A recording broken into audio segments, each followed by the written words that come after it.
Hey, what's happening, everybody? It's me, Robert Phoenix, and we're back once again for another edition of Sunday Night Astro Live. We are running a bit behind tonight, although based on the old schedule, we're way the fuck ahead. As you can see behind me, I've got a clip from the movie Stargate, which is going to loop for a while. It's kind of cool, right? Took me a while. This is what I was working on. I was working on editing this. You know, I do have the Fandango clip down there, but I'm okay with that, right? I'll give Fandango its due. But I just thought this would be kind of a cool image to float in the background for a while. I mean, if we get tired of it, you know, we'll change it up. We'll do something different. How's that sound? How is everyone? Welcome to another edition of tonight's show. We'll probably go for maybe 2.5 hours so that you folks on the East Coast can get to bed at a reasonable time, about 8:30, roughly. It's 6:30 here. And yeah, we're in intense times, aren't we? Very intense times. You know, the whole thing with astrology, I'll wait for some people to show up, and you know, we'll get in here. We'll talk about kind of where we are. And I've talked about this before, mentioned it, did a bit of a show on it, not a whole show, but it's an important excuse me, thing to remember, in that we are living in collective times. You know, this idea that we're individuals, which we are, by the way, we're still individuals, and we can't really separate ourselves out because we have our individual experiences here. But everything that's happening on the global stage is becoming more interconnected, and really is like this great attractor that is bringing us closer and closer into one shared collective experience, whether that's a positive one or a negative one, or versions of both of them happening simultaneously, some of them pulsing, blinking in and out. Well, we're going to find out, because we are experiencing things and have been experiencing things collectively for a while. But really, 3/11/2020 is the day where the world started to have a similar experience across the board. So that's a big part of what we're going through now.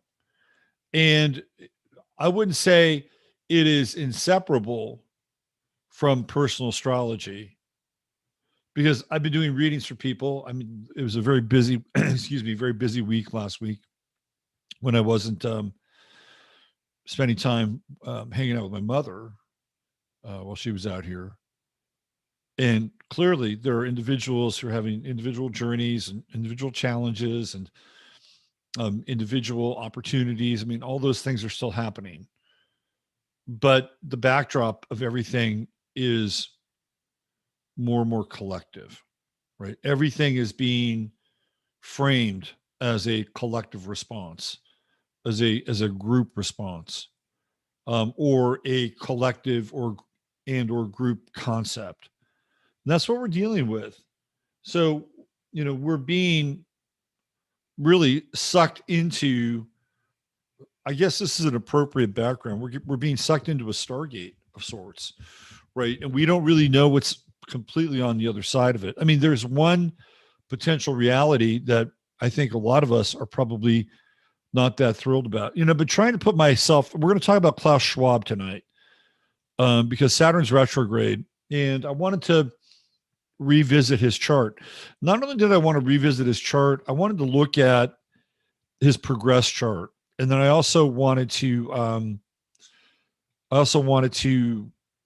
go back and look at the astrological roots of the World Economic Forum. So I pulled that chart up to see what we're really dealing with here at a global level, right? So We're going to get into that tonight. We're going to get into the chart of the moment. I got a fly friend here. I feel like Barack Obama during the presidential debate. Weren't there three debates where I don't think it was there was an interview where Obama's being interviewed and he snatched up. That was kind of creepy. It was impressive, but it was also kind of creepy. There was the fly with Hillary and then the fly with Pence. I saw this weird video about the Pence fly. And I don't know whether it was legit or not, but somebody was talking about how they actually created that fly. Like that's a drone fly. And they were able to actually fly it onto him. I don't know if that's true or not, but both of those fly moments were creepy. And what was interesting about both Hillary and Pence is that they're both vice presidents. Now, when Hillary was running for president, she wasn't vice president. She was, well, I guess, does that ever change? Madam Vice President? I mean, what else are they going to call her? Madam Grifter? Madam Grifter? And Pence was definitely vice president. So they were both vice presidents. I guess what the fly is there for the vice president. But, by the way, editing this little clip was not easy. It took a lot of precision on GarageBand, which is not very precise, by the way.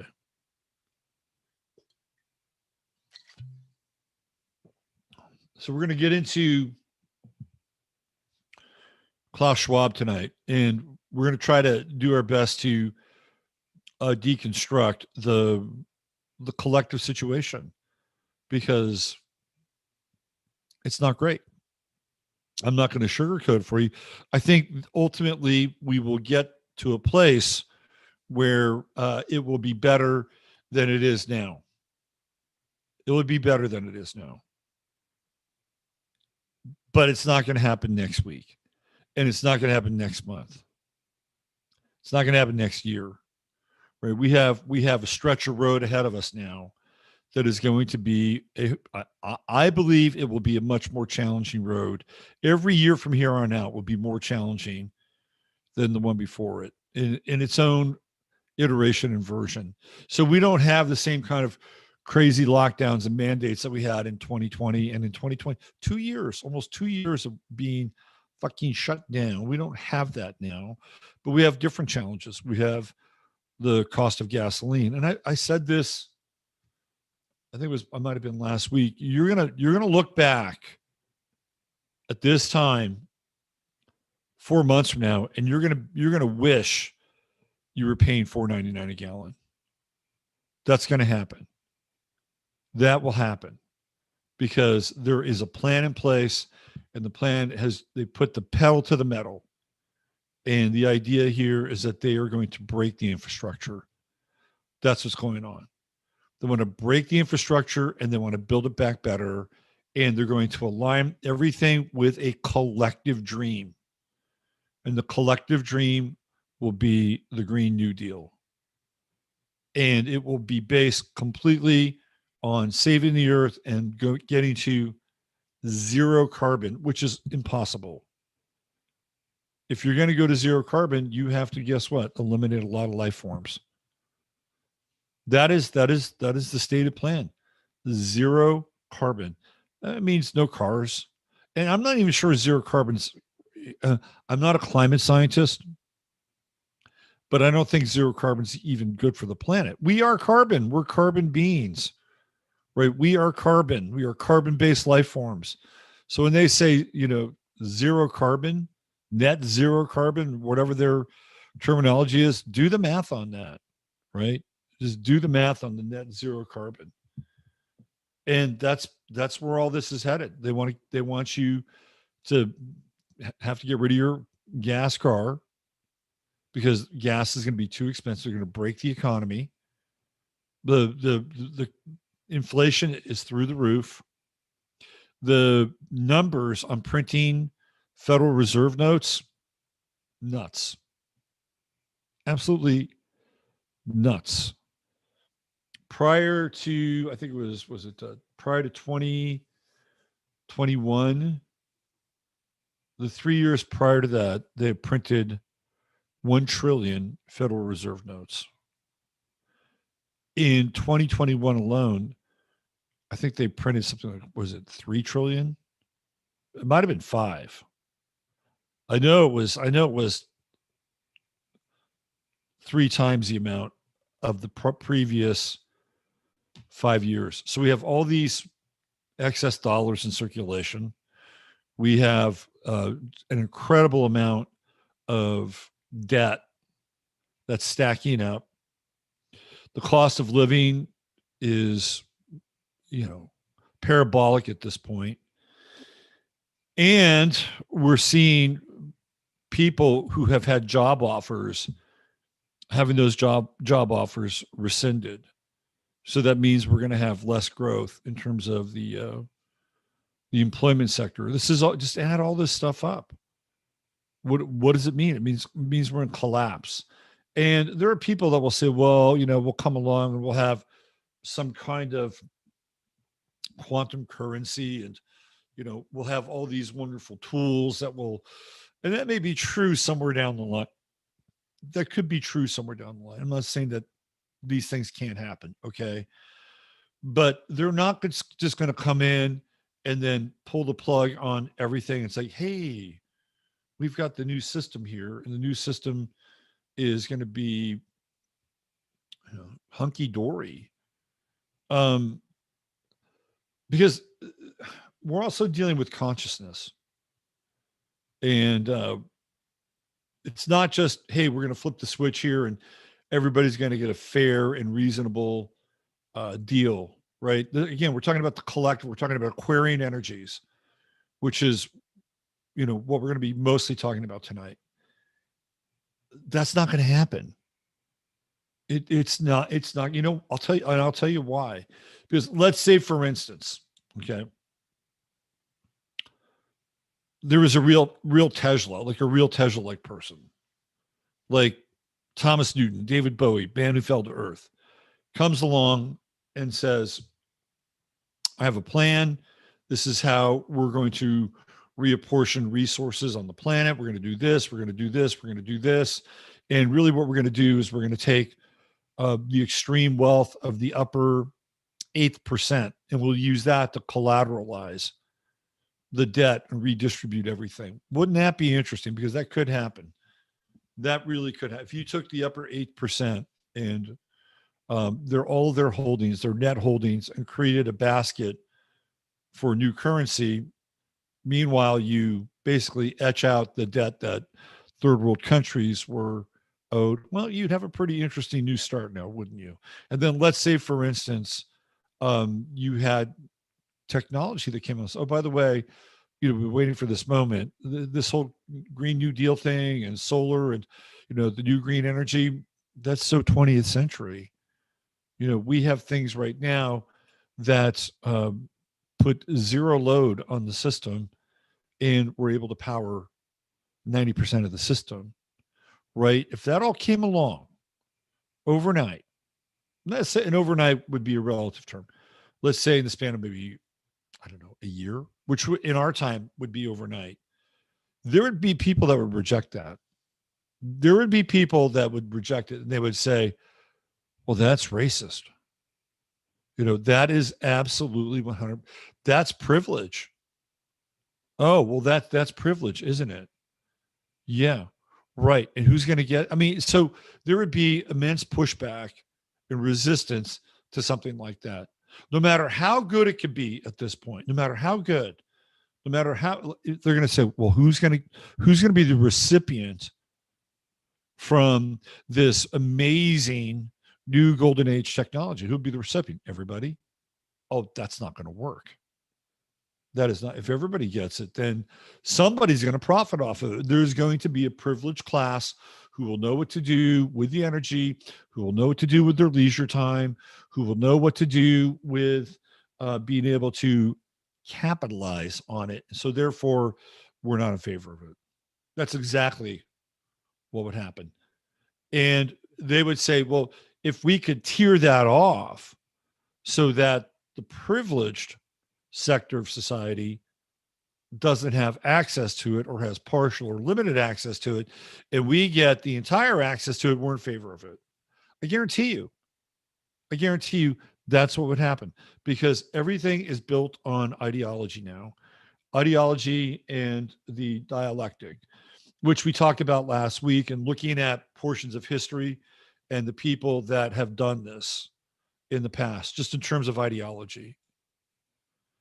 This is what would happen. Some groups would never be happy. They would never be happy because they believe that inherently there is a major gap between a group that can use resources and understand resources versus other groups who have been denied those resources. And that's where we get into the World Economic Forum and Klaus Schwab. He was talking about equity. He was talking about stakeholders all the way back into the 1970s, which we'll show you tonight.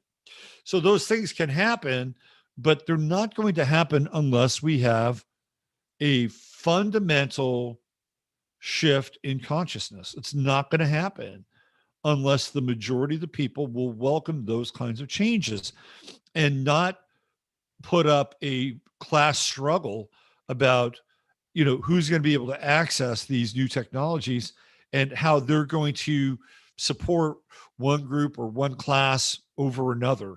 That the whole idea is privileged, right? Like free energy would be something privileged. No, we can't have that.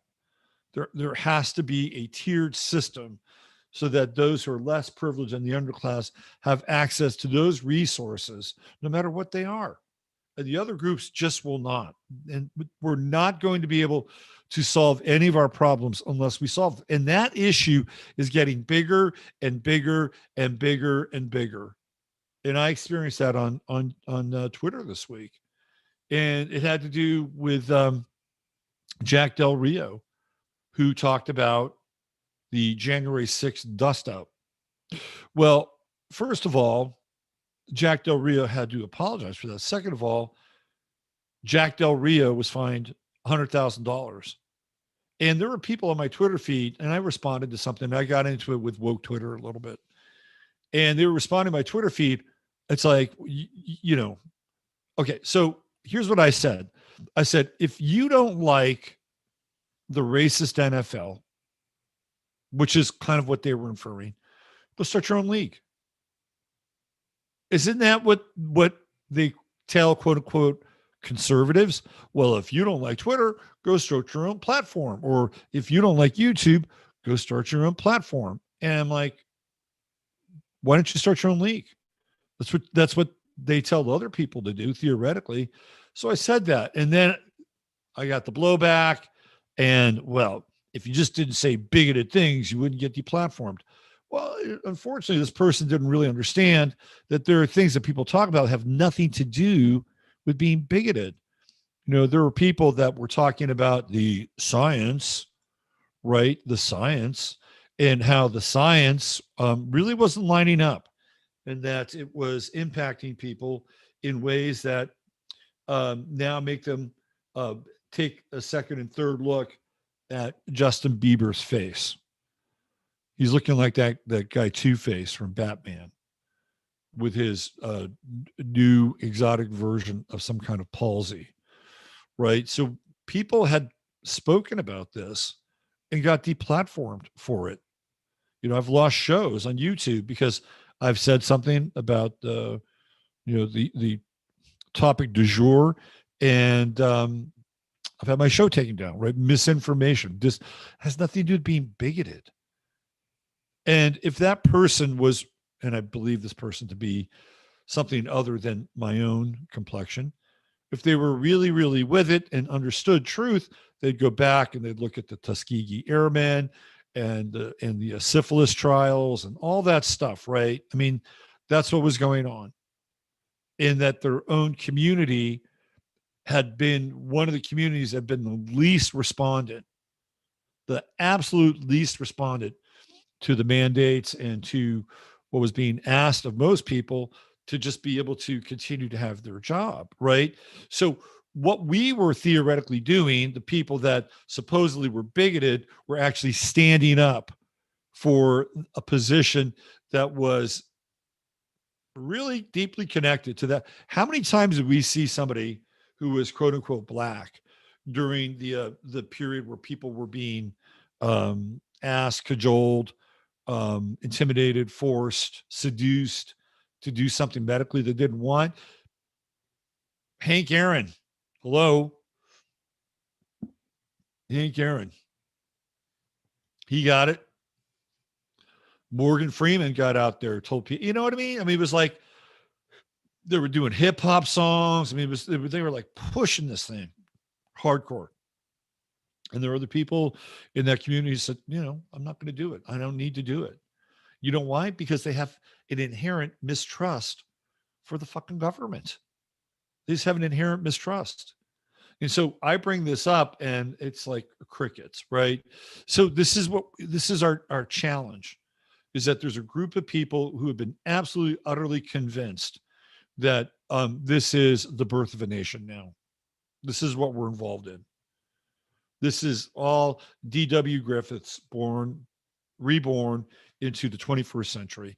And did you guys see what happened in Idaho? We're going to get into astrology. I promise you. There is some astrology here because we're talking about the collective experience, which is when we had the Jupiter-Saturn conjunction on December 21st in the year of 2020, that was a big moment in time because we would have, and I've talked about this before, I talk about it maybe once every 2 weeks on the show, that we have the contraction of Saturn and we have the expansion of Jupiter.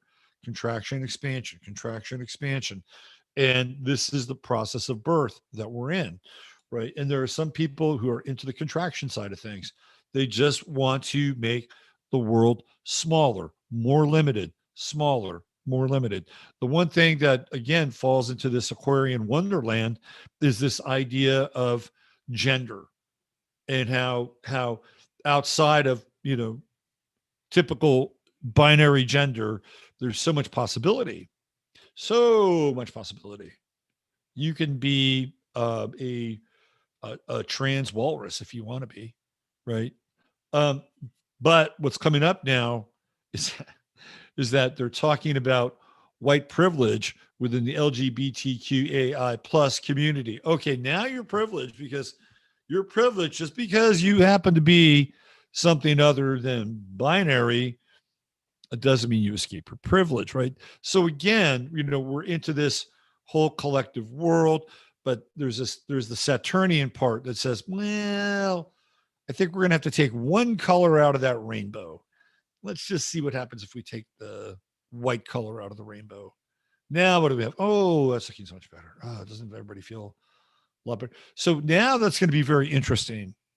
That's going to be because for a long time, if you were supposedly so-called white and so-called gay, whether you were a man or a woman, you were kind of part of a protected class. You were part of a group that was theoretically oppressed, and then you were an ally in oppression with other groups. That's not going to happen anymore.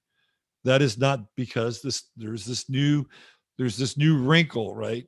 And it's going to continue to just, get more and more tight and more intense and more compressed until there's only going to be one final solution. And that will be the individual or the being that resembles being a human the least. Because ultimately it will come down to being a human is racist. That the problem with humanity isn't really about being white. Well, we started there and we realized that there was a deeper problem.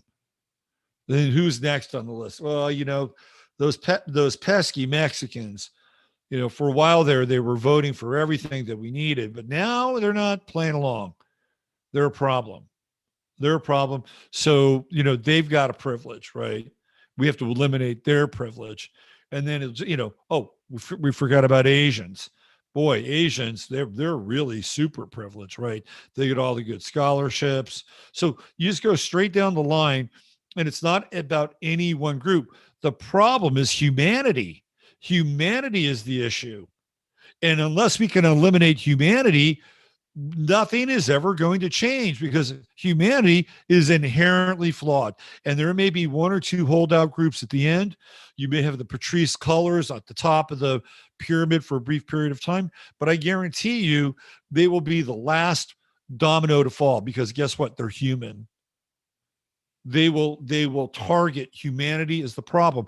And the only way that we can solve this is if we alter humanity because we are inherently flawed. And then what will happen is that they'll engineer the flaws out of humanity.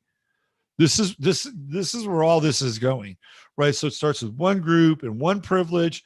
Well, you can't be privileged over here anymore now, can you? Because you take your privilege over. So once they eliminate that, it's the next domino, the next domino, and then ultimately it's like, you're all fucked. You're all fucked. So guess what? Now you got to get rid of humanity. And we have just the thing for you. And this is where it's all headed. This is where we get into the World Economic Forum, we get into Klaus Schwab, and we get into the Great Reset. The Great Reset isn't just about, well, we're not going to use cars anymore. It's more than that. Oh, we're not going to use fossil fuels. It's more than that. Oh, we're going to have stakeholders instead of shareholders. It's more than that. The Great Reset has to do with the reformulation of the human. That is the Great Reset. That the things that you and I have held near and dear to our hearts for hundreds of years, centuries, who the fuck knows, based on the timelines.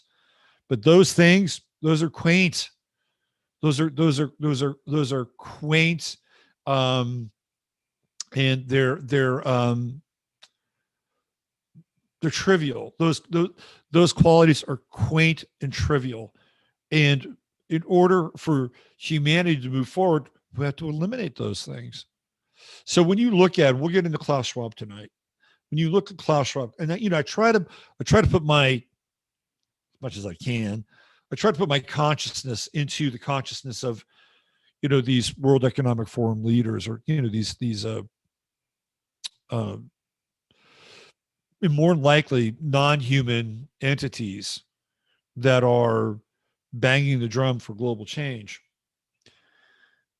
And I could see where they would say, well, it's going to have to hurt for a little while. It's going to have to hurt for a while. They're like the parents. They're the paternalistic voice of reason. When you have a kid, it's like, it's going to hurt them for a while, but really it's for their best interest. It's for their own personal greater good, whatever that thing is. And every parent runs into it, every now and then. I remember when I was starting off as a parent, and my son who just graduated from high school, it's just really a trip. He was around 4 years old. He was doing some jujitsu. He liked it. He was into it. But then there was a period of time where he kind of wanted to bail out. And I remember as a young being quitting things. And my father let me quit. And I didn't like that. I did not like that he took me off the hook so easily for certain things. So I wasn't let my kid get off the hook so easy. And I talked to him. I said, well, just give it a few more times and, we'll see if you like it. And, and I knew that in that moment, he would maybe over the next few times we go, he'd find something he would like, he would forget about it. And I was right. Right. But I knew that if he got through that, me being the parent, that it would be good for him. He'd have a reasonable time. And it would, theoretically make him potentially a better person if we kind of put the work in at that level. I mean, that's where the new Schwabians are, but they're not even that they're not even that accepting on that level. It's just like, hey, fuck it. It's going to have to hurt. And, if we lose, I don't know, 50 million, 100 million, 200 million, a couple billion, who cares? Right? That's the pain they're going to have to go through because we're taking them to a better place. Ultimately, they'll thank us. Ultimately, they'll enshrine us as gods. I mean, that's what their thinking is. And it's going to be interesting, especially over the next few months. I think, what was it, tonight? They just, or today, it was today or yesterday. Oh, they had these guys that they arrested in Idaho because they were bringing in the drag strippers, the drag stripper story hour people. So they had a group that was going to protest against them, and they had these guys, all on their knees, and they were all in cuffs, and they all looked like they were fucking, glowies. That's what they look like. They're wearing like the like who the fuck dresses like that? The Patriot Front. They all wear khakis, and they all wear the same fucking khakis that that that the guys at other events have worn. Right? It's like it reminded me of when there were those protests back in the early 2000s, 2003, 2004, 2005, and they had the black bloc. And then when you looked at their shoes, they were like police issue shoes. Like you didn't even fucking think about getting them different kinds of shoes. People looked at the soles and the treads and everything, the same fucking shoes. And it's like, you don't think about like getting them to, like, if you're going to have a group that's going to supposedly look like a radical patriot group, make them look like the Sons of Anarchy or something. You know what I mean? Or make them look like a bunch of fat slobs. That's probably more to the point, get a bunch of fat slobs. All these guys look like they were in great shape, and, so they just got right out of Quantico. Anyway, this is where we are right now, and it's going to get really hot. I think we're going to have power issues. We're going to hit, we're triple digits here in Texas. And this is only June, right? By the time we get into July and August, it is going to be hot as fucking Hades here. And that's going to be hot all around the country, which guess what? We're going to have issues with power. We're going to have issues with rain and lack of rain. And you've got Lake Mead, which is almost bone dry at this point. So a lot of this is engineered, right? A lot of this has to do with the collapse so that they can come in and create a global and a collective solution. And the global collective solution is we're going to zero out all your debt. You won't own anything. And we'll provide you with your monthly needs, and here's how you're going to play along. And if you do these things, then you can be a part of the new society, the Great Reset, which is really where we are at this point. So we're going to get into Klaus Schwab tonight. We're going to look at this chart. We're going to look at the chart of the moment. We're going to look at also the formation of the World Economic Forum. And I'm about to go in and say hello to the rest of you folks. But before I do, I just want to take a moment of time here just before the show. Just before I started the show, I got a text from a friend who had some not so great news about a young man that I know, and a absolutely remarkable young man.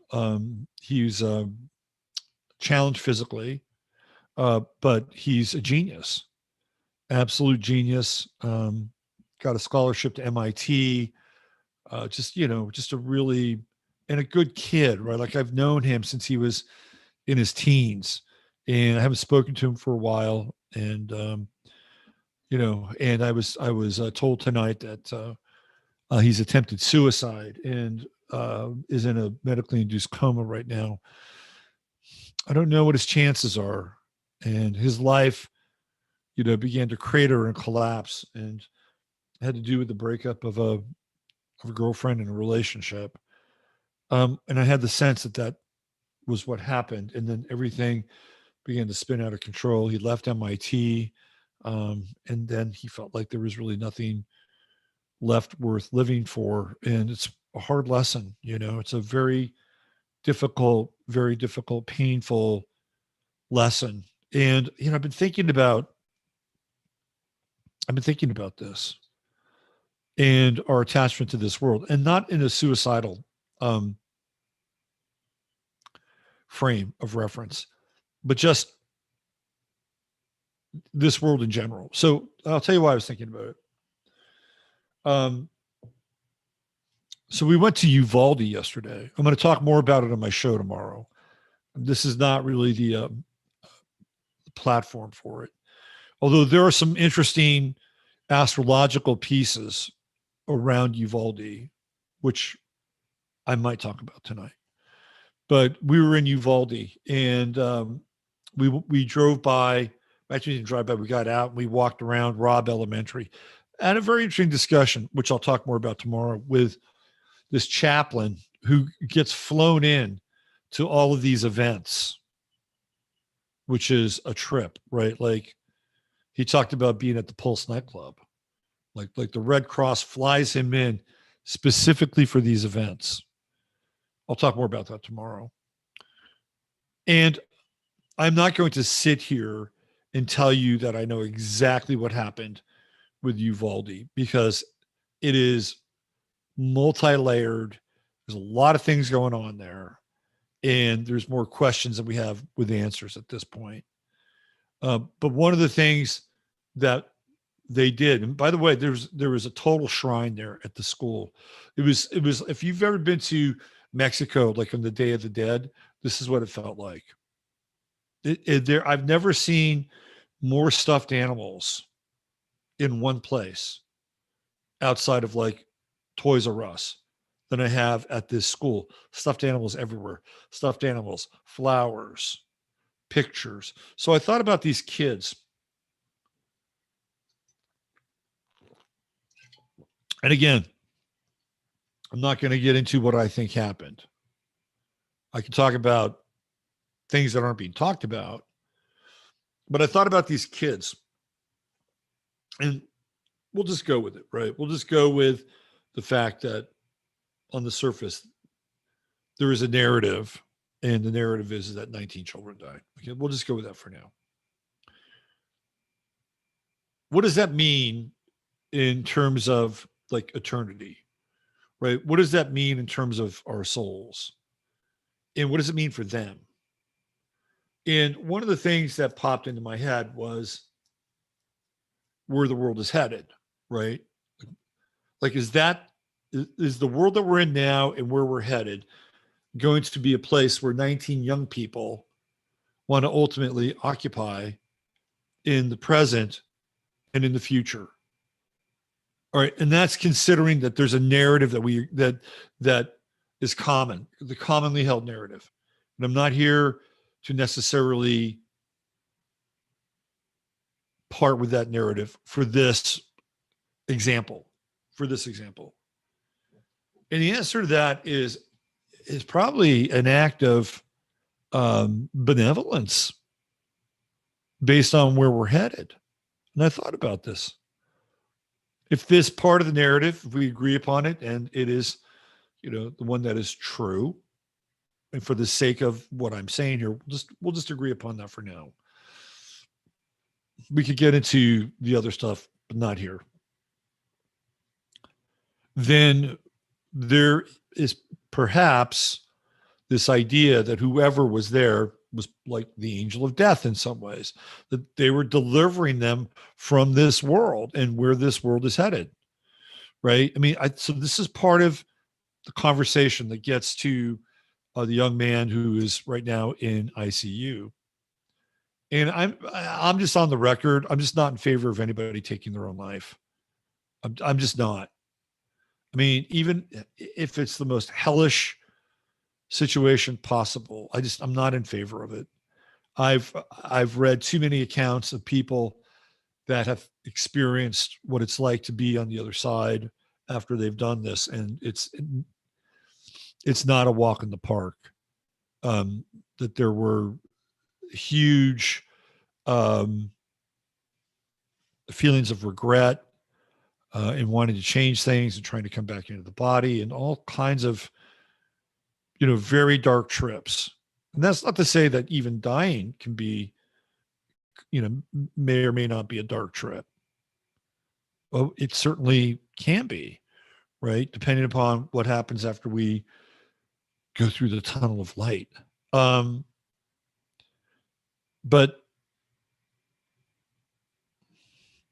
I think we have to really start to cultivate our relationship with whatever is beyond this plane. I think that is an essential part of where we are.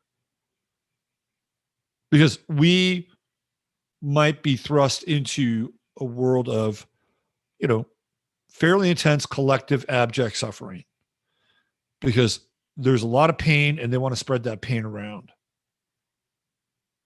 And that ultimately we're here for the blink of an eye anyway. So this is another part of our journey, right? Our journey is, this is a limited run.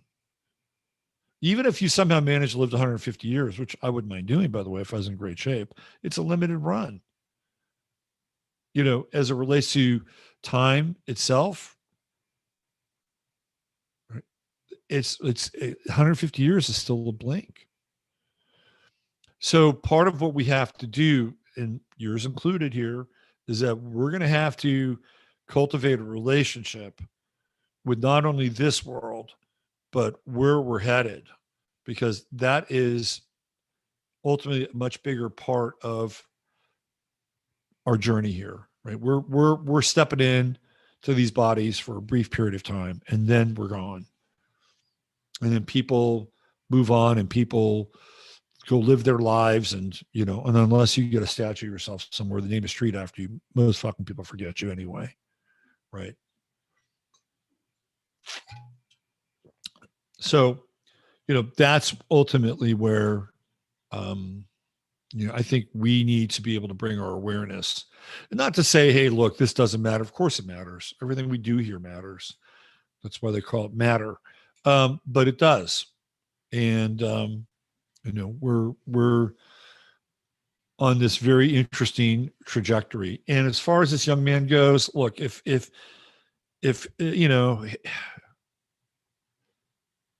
if it's between him and God, and his soul, and the higher will, and he stays around, and God bless him, and if that's part of the overall plan, I hope he comes back and understands what happens, and it can live his life, whatever his life looks like at that point. And if he can't do it, he's in pretty serious condition. He's in a medically induced coma. If he can't do it, then I pray that he finds peace on the other side, and that he knows that there were people here that loved him.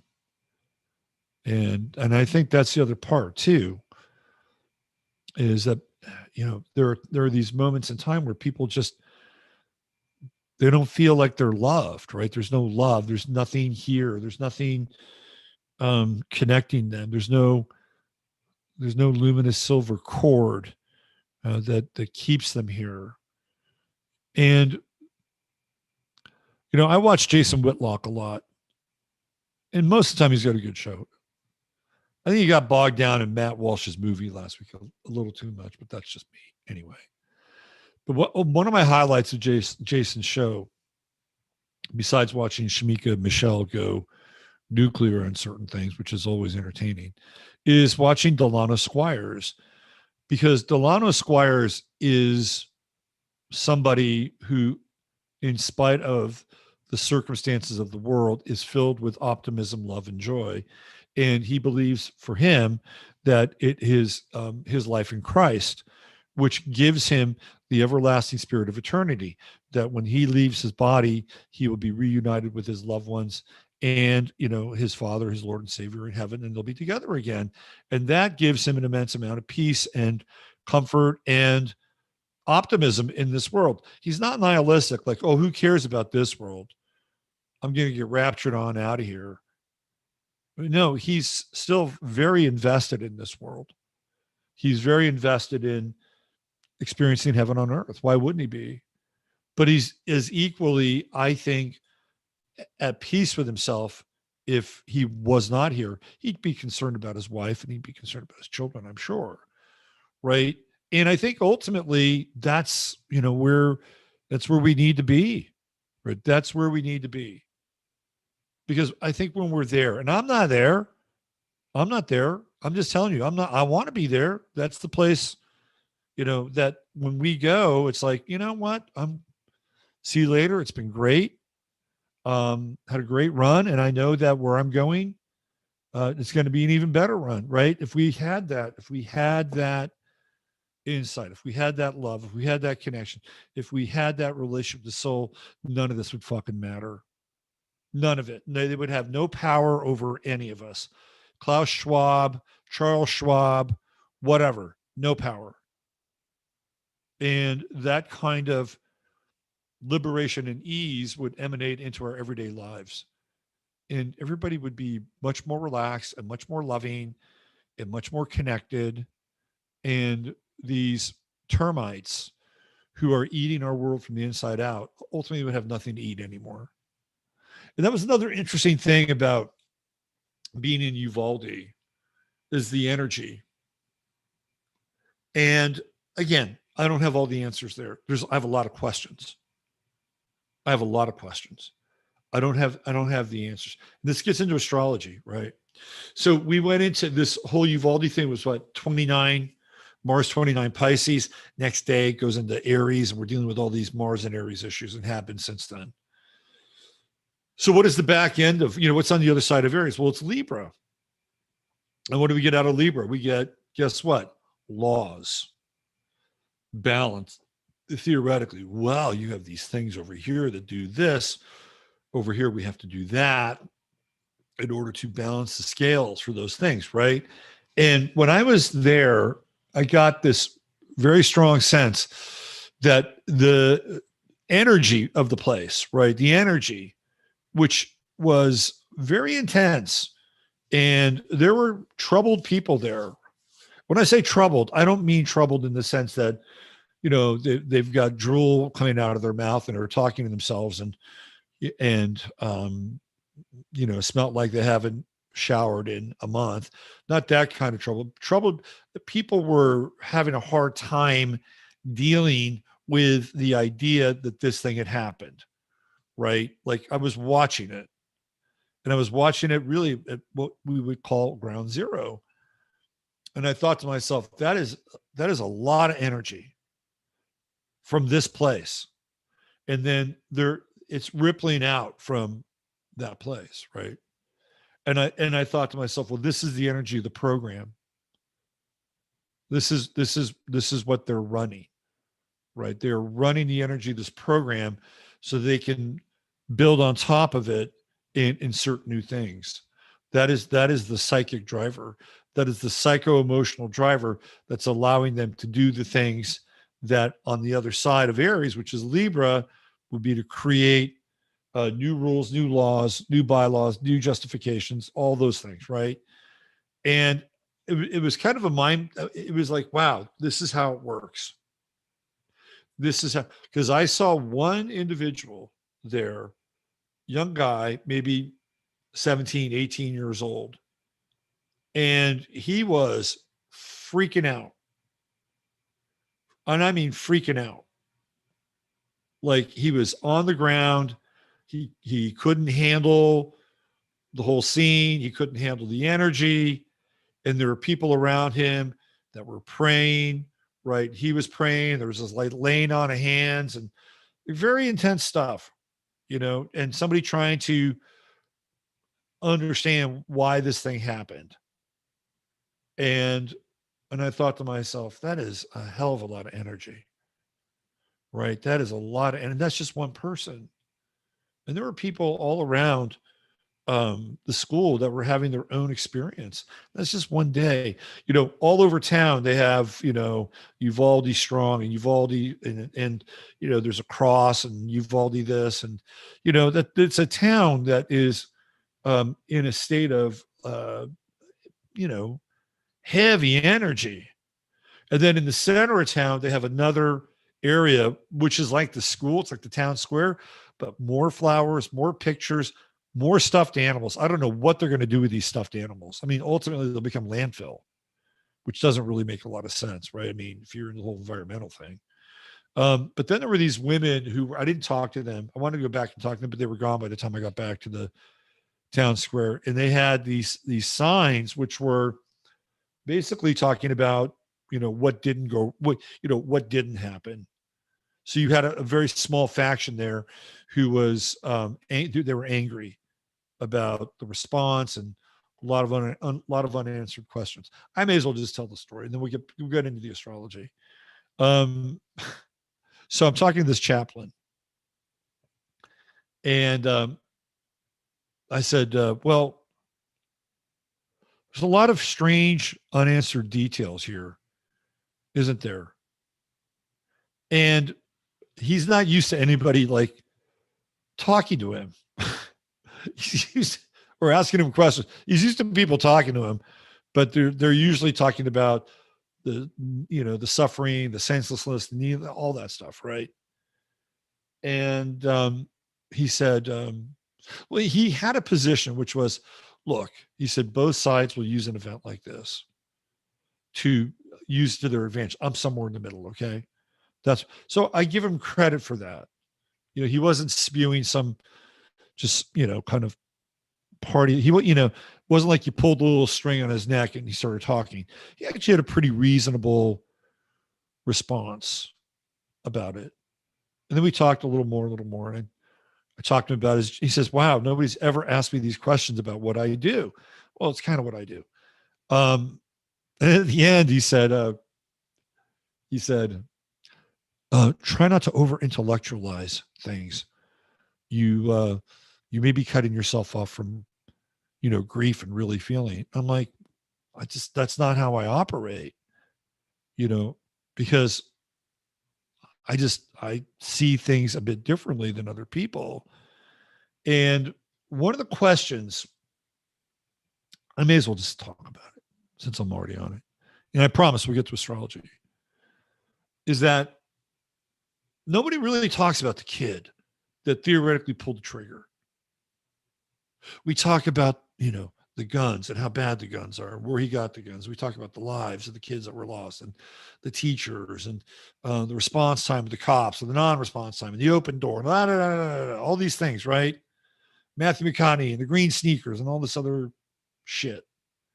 But nobody talks about the kid, really, that supposedly did this thing. And we know a little bit about the grandmother who's supposedly still alive. There's a grandmother. What about the mother? What about the father? There's no discussion about any of this. There's no discussion that goes into the creation of the individual who theoretically was either engaged in this thing or was a part of this thing in a way that we don't fully understand. Nobody's having that discussion. Nobody's having that discussion. What they're talking about is the feeling of what is being emanated from the place, and that feeling is the driver, right? That is the driver for the next layer of the platform and the program. And in astrology, that's Neptune. That is Neptune in the third decan. And guess what? Scorpio. What are we dealing with? South Node, Scorpio. We're dealing with death. Whatever happened, right? Whatever happened, there are people who are mourning the loss of these children, right? Neptune. We get into Neptune, we start to talk about illusion, delusion, scapegoats, finding scapegoats, theater, right? All the things that we associate with Neptune. And in the third decan, it's in Scorpio. So we're talking about the underworld. We're talking about death. We're talking about magic. And in a lot of ways, we're talking about black magic and the profiteering off of human life and human suffering. To me, that is black magic. That would be one definition of black magic. But nobody's talking about the kid, right? He's just the guy that pulled the trigger of the thing that they want to make sure that nobody can ever get a hold of again. But there's no discussion about him whatsoever. None. So people are in their feelings around this. And look, if the numbers line up and the story is legitimate and true and something happened there that we don't really fully comprehend and know about, of course people are going to feel for those kids and those parents. The weird thing about that school is it's only second through fourth grade, which is kind of odd, right? There are two other schools. We passed two other schools in Uvalde. That are both elementary schools. So they have three elementary schools. Pretty big place, 20,000 people. But second through fourth grade, very unusual. And they've turned that thing into like a command control center now. They've got a big watchtower there. These are it was the same kind of watchtower that I saw at Zuccotti Square at Occupy Wall Street. And then they have a big kind of microwave transmitter for comms and everything. It's a very unusual vibe there. They've turned it into, one part like Day of the Dead Shrine and another part kind of like, observation comm center. It's very weird. And then houses all around it. On one side of the street, there's houses. On the other side of the street, there's houses. And we saw the back side of the school where supposedly the door was. It was an interesting journey, right?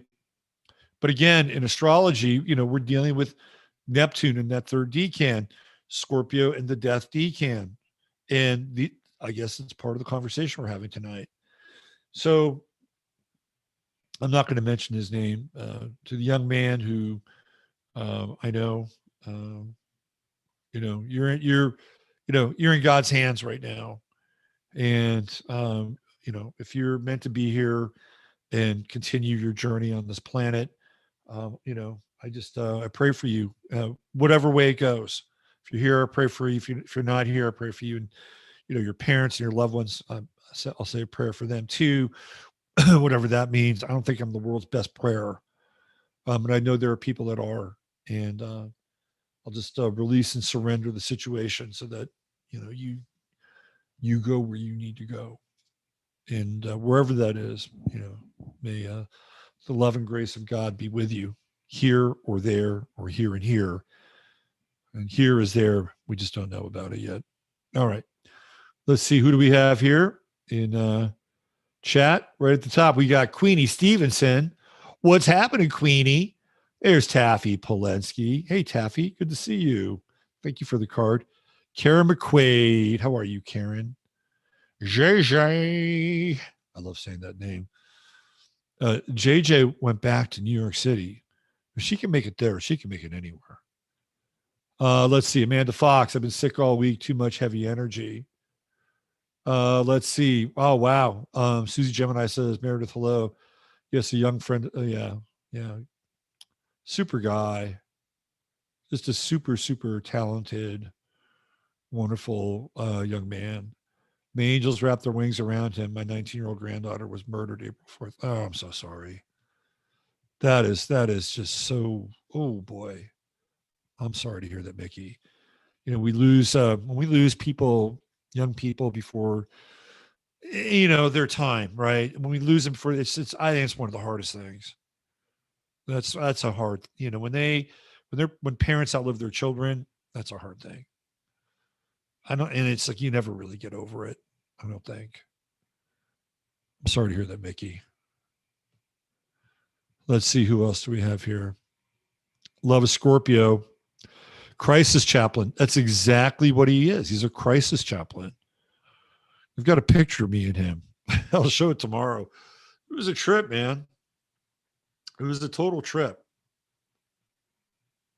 He said he sat next to John Redcorn on the flight out here. At King of the Hill. He sat next to the guy who played John Redcorn, the voice. He sat next to the voice of John Redcorn. I thought that was kind of interesting. All right, who else do we have? Let's see. All right, who else? CC Jones. Yeah, Fran, it's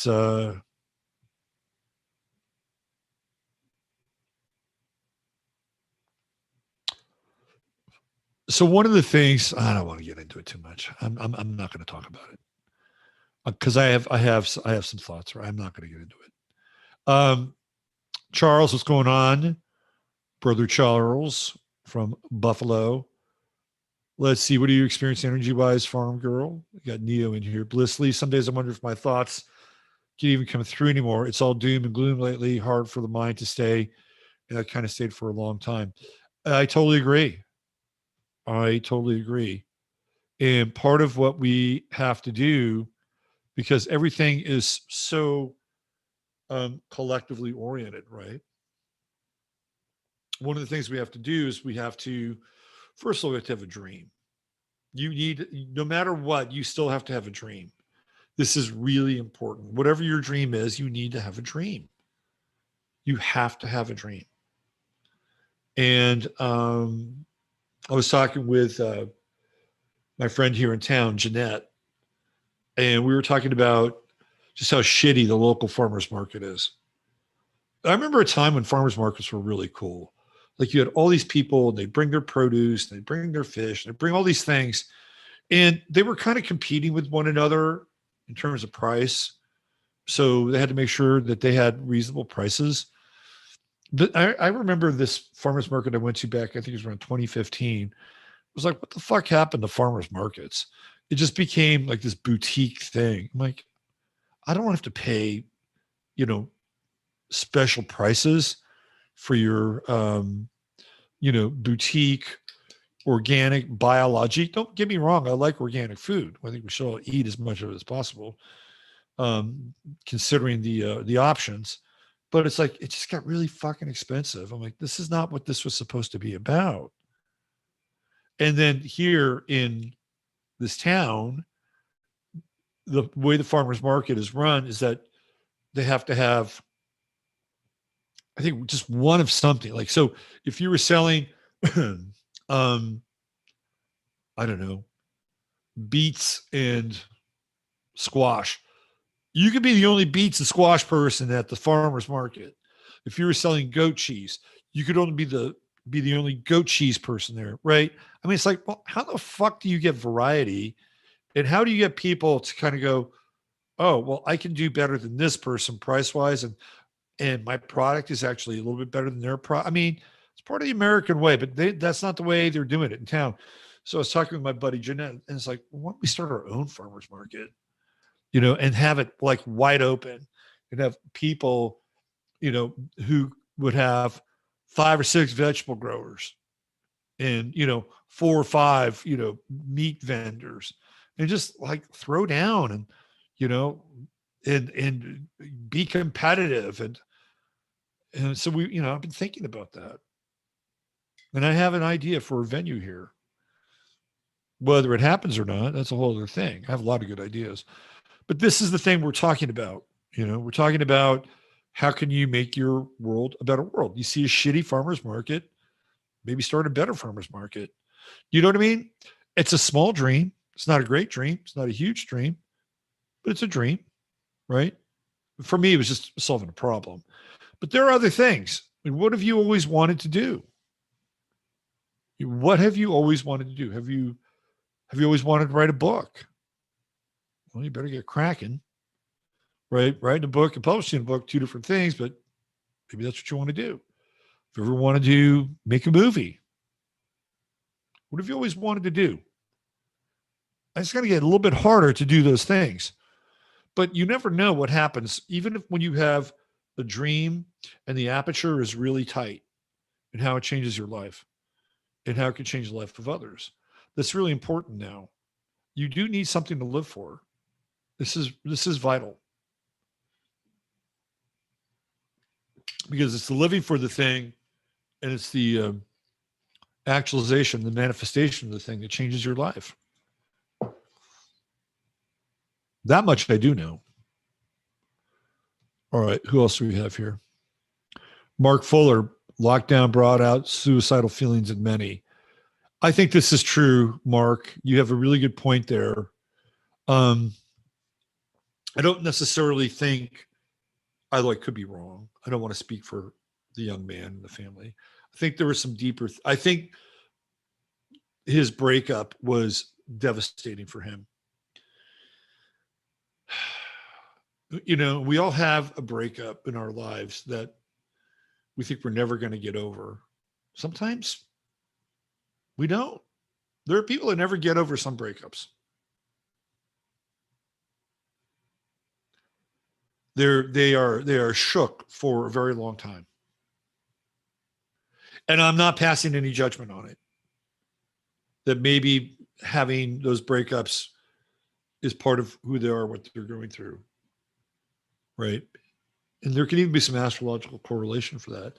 When you go through a breakup with a Pluto transit to your natal moon or your progressed moon or Venus, like conjunctions, squares, man, those breakups are very intense. Very, very intense. All right, let's see what else do we have. Let's see. Karen's here. Love Light, Energetics, Suicide Hotline. The Trump created is set to open on the 16th. Interesting. Let's see who else we have here. Meredith, what's going on? I'm going to be on Meredith's show fairly soon. Looking forward to that. Russell Gill is here. Let's see. Cato. What's happening, Cato? Wendy Eater. Okay, who else do we have? Soleil, what's going on? Suicide thought form invading consciousness. That is a really, really, really, really interesting. That's an interesting insight. That there's a suicidal thought form that invades consciousness. That's interesting. Really interesting. And does that fall under the Neptune and Scorpio banner? Or, sorry, Neptune and Pisces, Scorpio decan? Sure. South Node in Scorpio? Sure. And that South Node has been in what decan? The Piscean decan. So you have Neptune and Pisces in the Scorpio decan. You have the South Node in Scorpio in the Piscean decan. And we're getting all these intense energies that are connected to death, hopelessness, helplessness, suicide, addiction. And we haven't even talked about like what's going on post hijack or post carjack for a lot of people. That's a big fucking deal. And I got to say, I'm proud of a lot of people who have been following this program and others. And I had a really great chat and session with a fine fellow from Australia on Friday. And he was listening. He was listening. He was paying attention. And he was paying attention to what I was talking about as we ran right up to this thing. Because I was talking about it before it happened. I was talking about when it happened. I was talking about it after it happened. And you know what he did? He used his insight. He used his chart, by the way. Even though he didn't know he was using his chart, he used his chart. And he navigated through that period of time because his job basically made the mandate. And it's you either get carjacked or you're not going to have your job. So what did he do? He got crypto wise. And he funded not only his exit strategy from his job, but the next iteration of what he wants to do. Okay. So people have been listening, right? And he has a dream. He has a dream. And they are not unobtainable. And in fact, in a time like this, taking on a dream and obtaining a dream, that is the stuff of legend, and that is the path of the hero. Let's see. Whimsical Farm Girl. I'll try my best to explain. Heavy feels so unstable. People disconnected on so many levels, like you can feel the suffering. Well, it was clearly pretty palatable, I got to say. When we were down in Uvalde, man, there was some heavy vibes down there. Heavy duty vibes. All right, let's see what else we have. Look at Taffy. She's so great. So sorry, Mickey. She's not gone. Her mortal frame has shed like a bird in a cage, and the cage breaks. She's winging her way to the realms beyond, immersed in the bounty of our Creator. I love that, Taffy. Yeah. What's going on, Shirley? Good to see you. Kabuki Theater, 111 degrees energy. AC is appreciated. Holy shit. Yeah, it's going to be hot. What's going on, Angela Marino? Nice to see you here. Sony's here. Oh, Jake, I got your book. Yes, we are going to connect. I'm going to give you a call if you're around tomorrow. Gucci the Goats. You're going to see her parabolic rise. Janaville. Oh my God. My 60-year-old brother committed suicide 4 days ago. Man, this is such an intense space we're in tonight. Such an intense space. 60 years old. Look, I can understand that. I can understand it. So I had a client a couple years ago. I think it was 2020. I really liked this woman. Super nice. Really, really nice. Understood. I hope she may still be watching, right? And her husband was my age. I'm 61. Husband was my age. And he was being managed out of the finance world.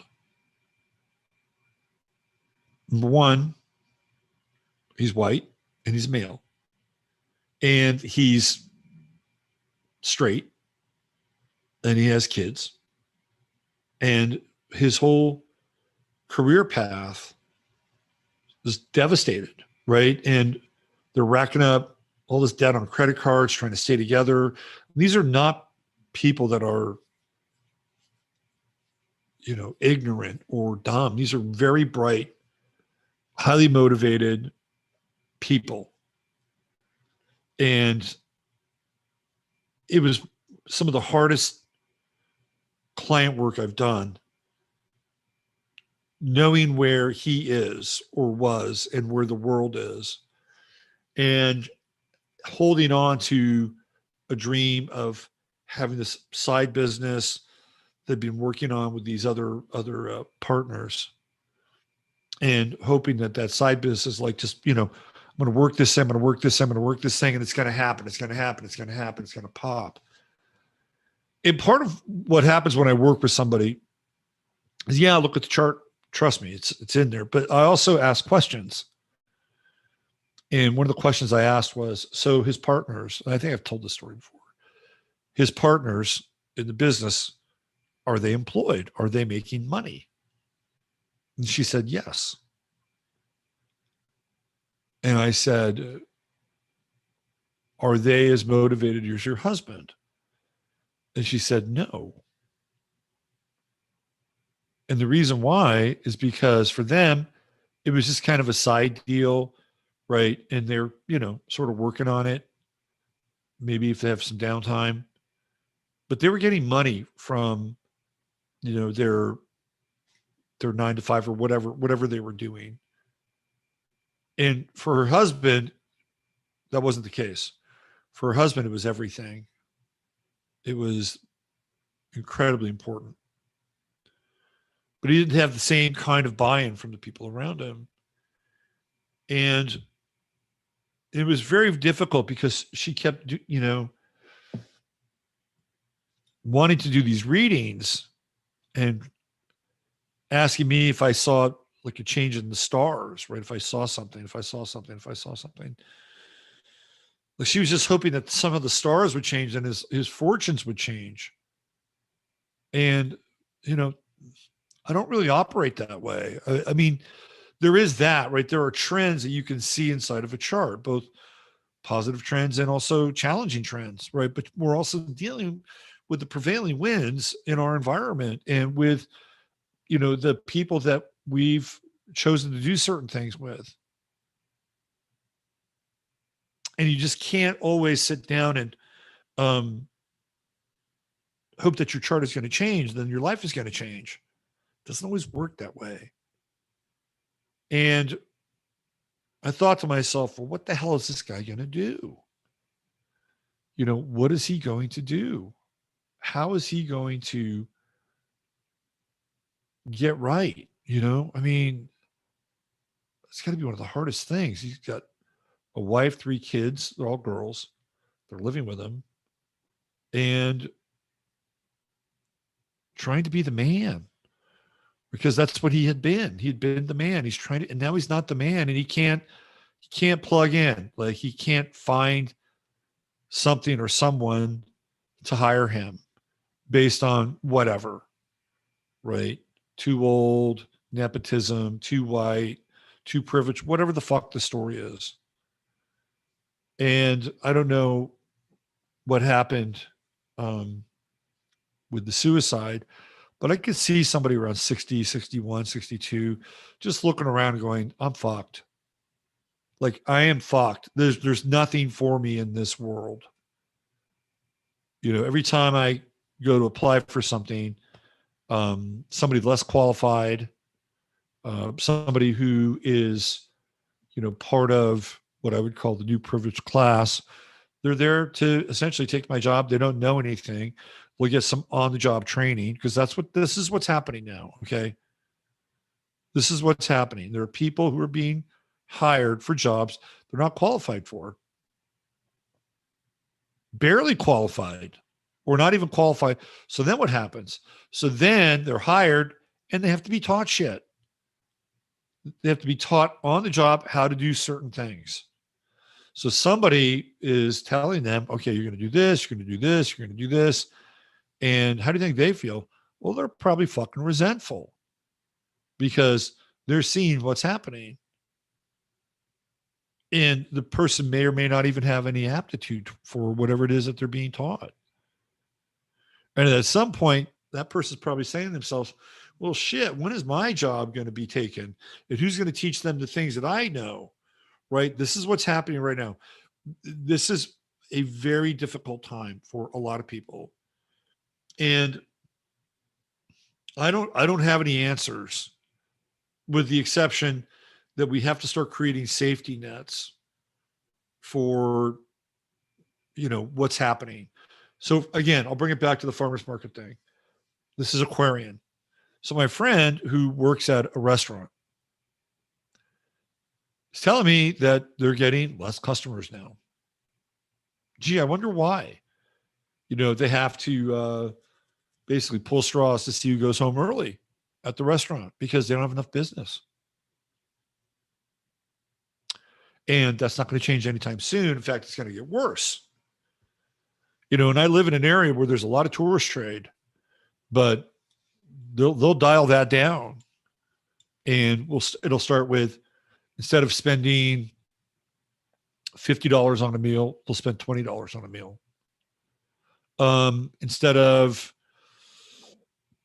buying $100 worth of like merchandise, they'll buy 30, or 35. And then it'll scale down and down and down until eventually it's like, well, we'll go next year. Right? That's what's going to happen. And those people who are working those service-oriented jobs, there's not going to be anybody there to, you know, tip them, and it's going to be challenging, right? So, you know, maybe I can, you know, maybe we can work together and start a little competitive farmers market. She's invested in it. Maybe she can make some money out of it, right? And then build on that. So we have to start thinking along these lines. We have to start connecting with one another and figuring out, well, geez, this person knows a lot about something. Let's use their resources. Again, bringing this back to astrology, this to me is the true Aquarian age, where it's like, okay, you're useful. You have a niche. And I think this might be the most, like, if you hear anything tonight, we're going to get into Klaus Schwab chart of the moment. If you hear anything tonight, it's this, is that we have to find something that is fundamental and gives us a reason for being. And it may not be based on the world we've been living in. Okay. We're going to have to recreate that. And we're going to have to be intuitive. We're going to have some ingenuity, some moxie, some grit, and we're going to have to hold the line, because we're going to start taking on some water here. So there is a place in the world for people that have some skills and some aptitude. We just need to be able to flesh it out and figure out how we can put some of these things together. A lot of bright people. A lot of them are in this chat tonight. All right, let's see who else we have. There's Tom Jordan. What's going on, Tom? Always good to see you here. Let's see. Whimsical Farm Girl is here. We just mentioned her. Bliss Lee. Mary Elizabeth Webb.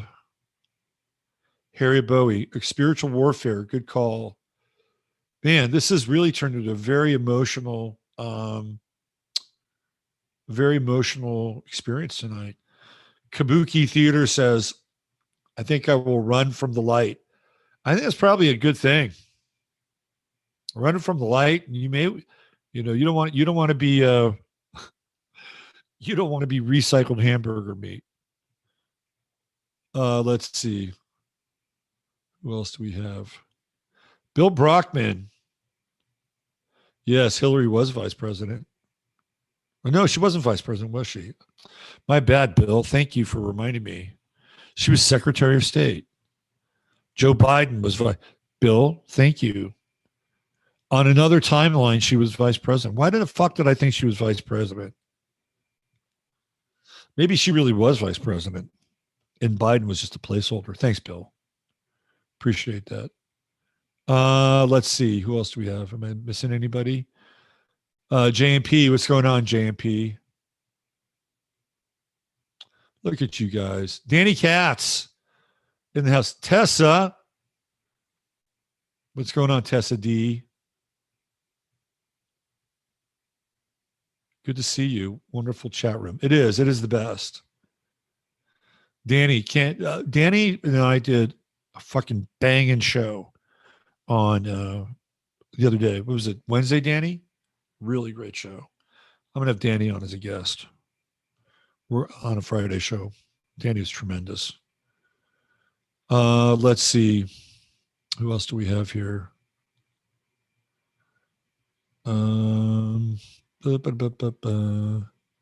Anybody new? Veronica Braley. Hey, Veronica, what's going on?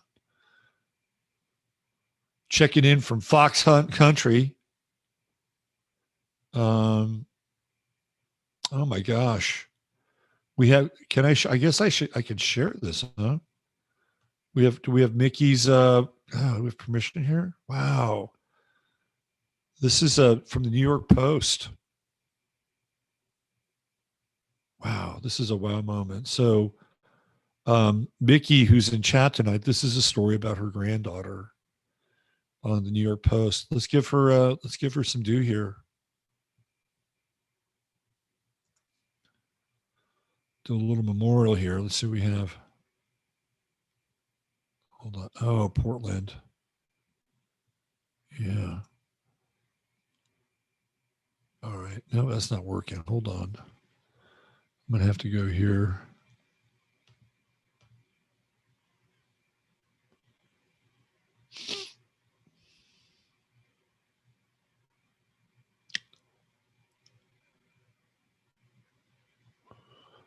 Oh, boy.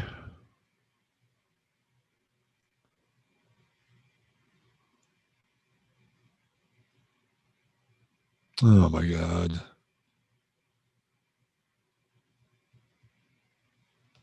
Here we go.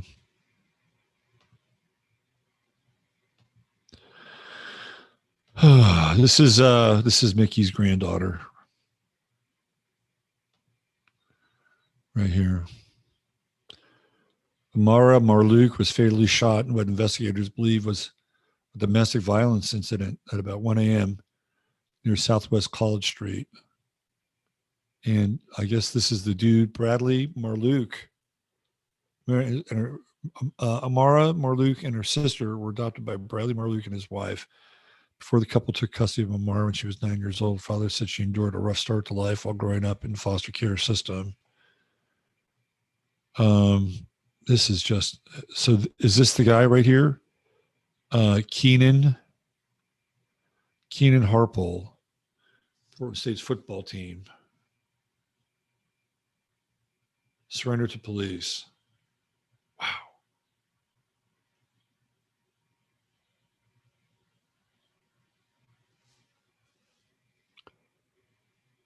That is one heavy story. She was a singer. I'm so sorry, Mickey.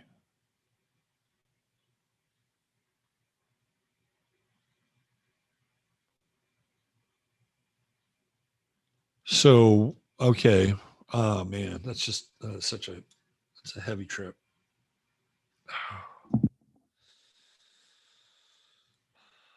You know, I mean, I normally I would come up with something kind of snarky if I didn't know this was not about your granddaughter, by the way, but about the hypocrisy around people coming out against gun control, right?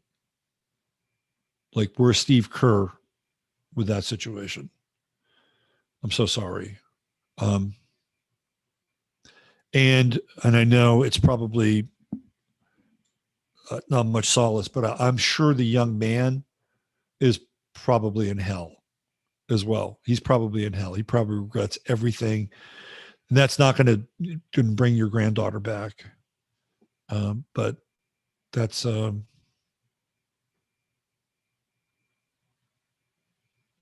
just tragic all the way around.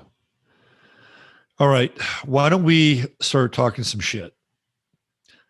I had no idea tonight's show was going to go in this direction, and it all started before the show when I got the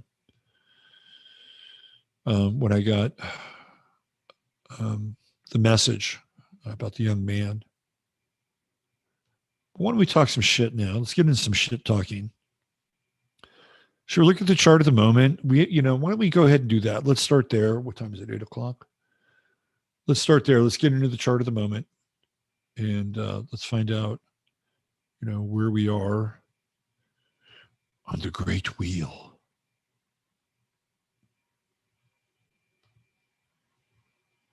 Let's do this. Make sure I have the right origination place.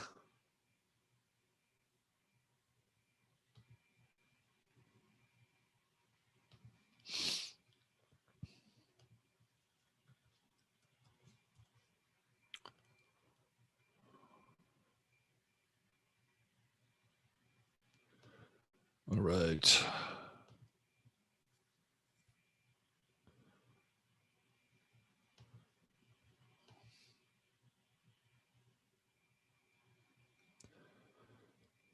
So I think when we started the show, was the moon in Scorpio?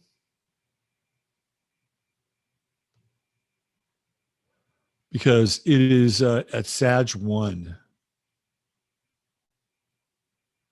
Right there. I'll show you guys the chart.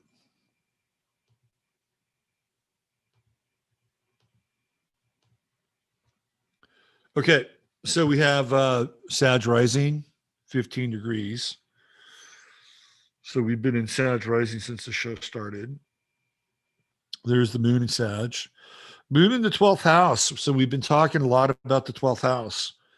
And we've been talking about this life, lives that are, being held in balance, the next life, the afterlife. I saw this, I listened to this interesting video. It's a little off topic, but it was interesting because the guy who was talking on this video was talking about, he apparently did this recording. I'm going to sit back here for a little bit. He did this recording. He did this recording back in, I think it was either 2014 or 2016. And he did it then to be released now.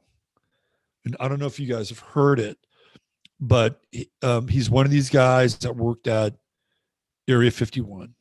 So he had seen a lot of stuff and knew a lot of stuff.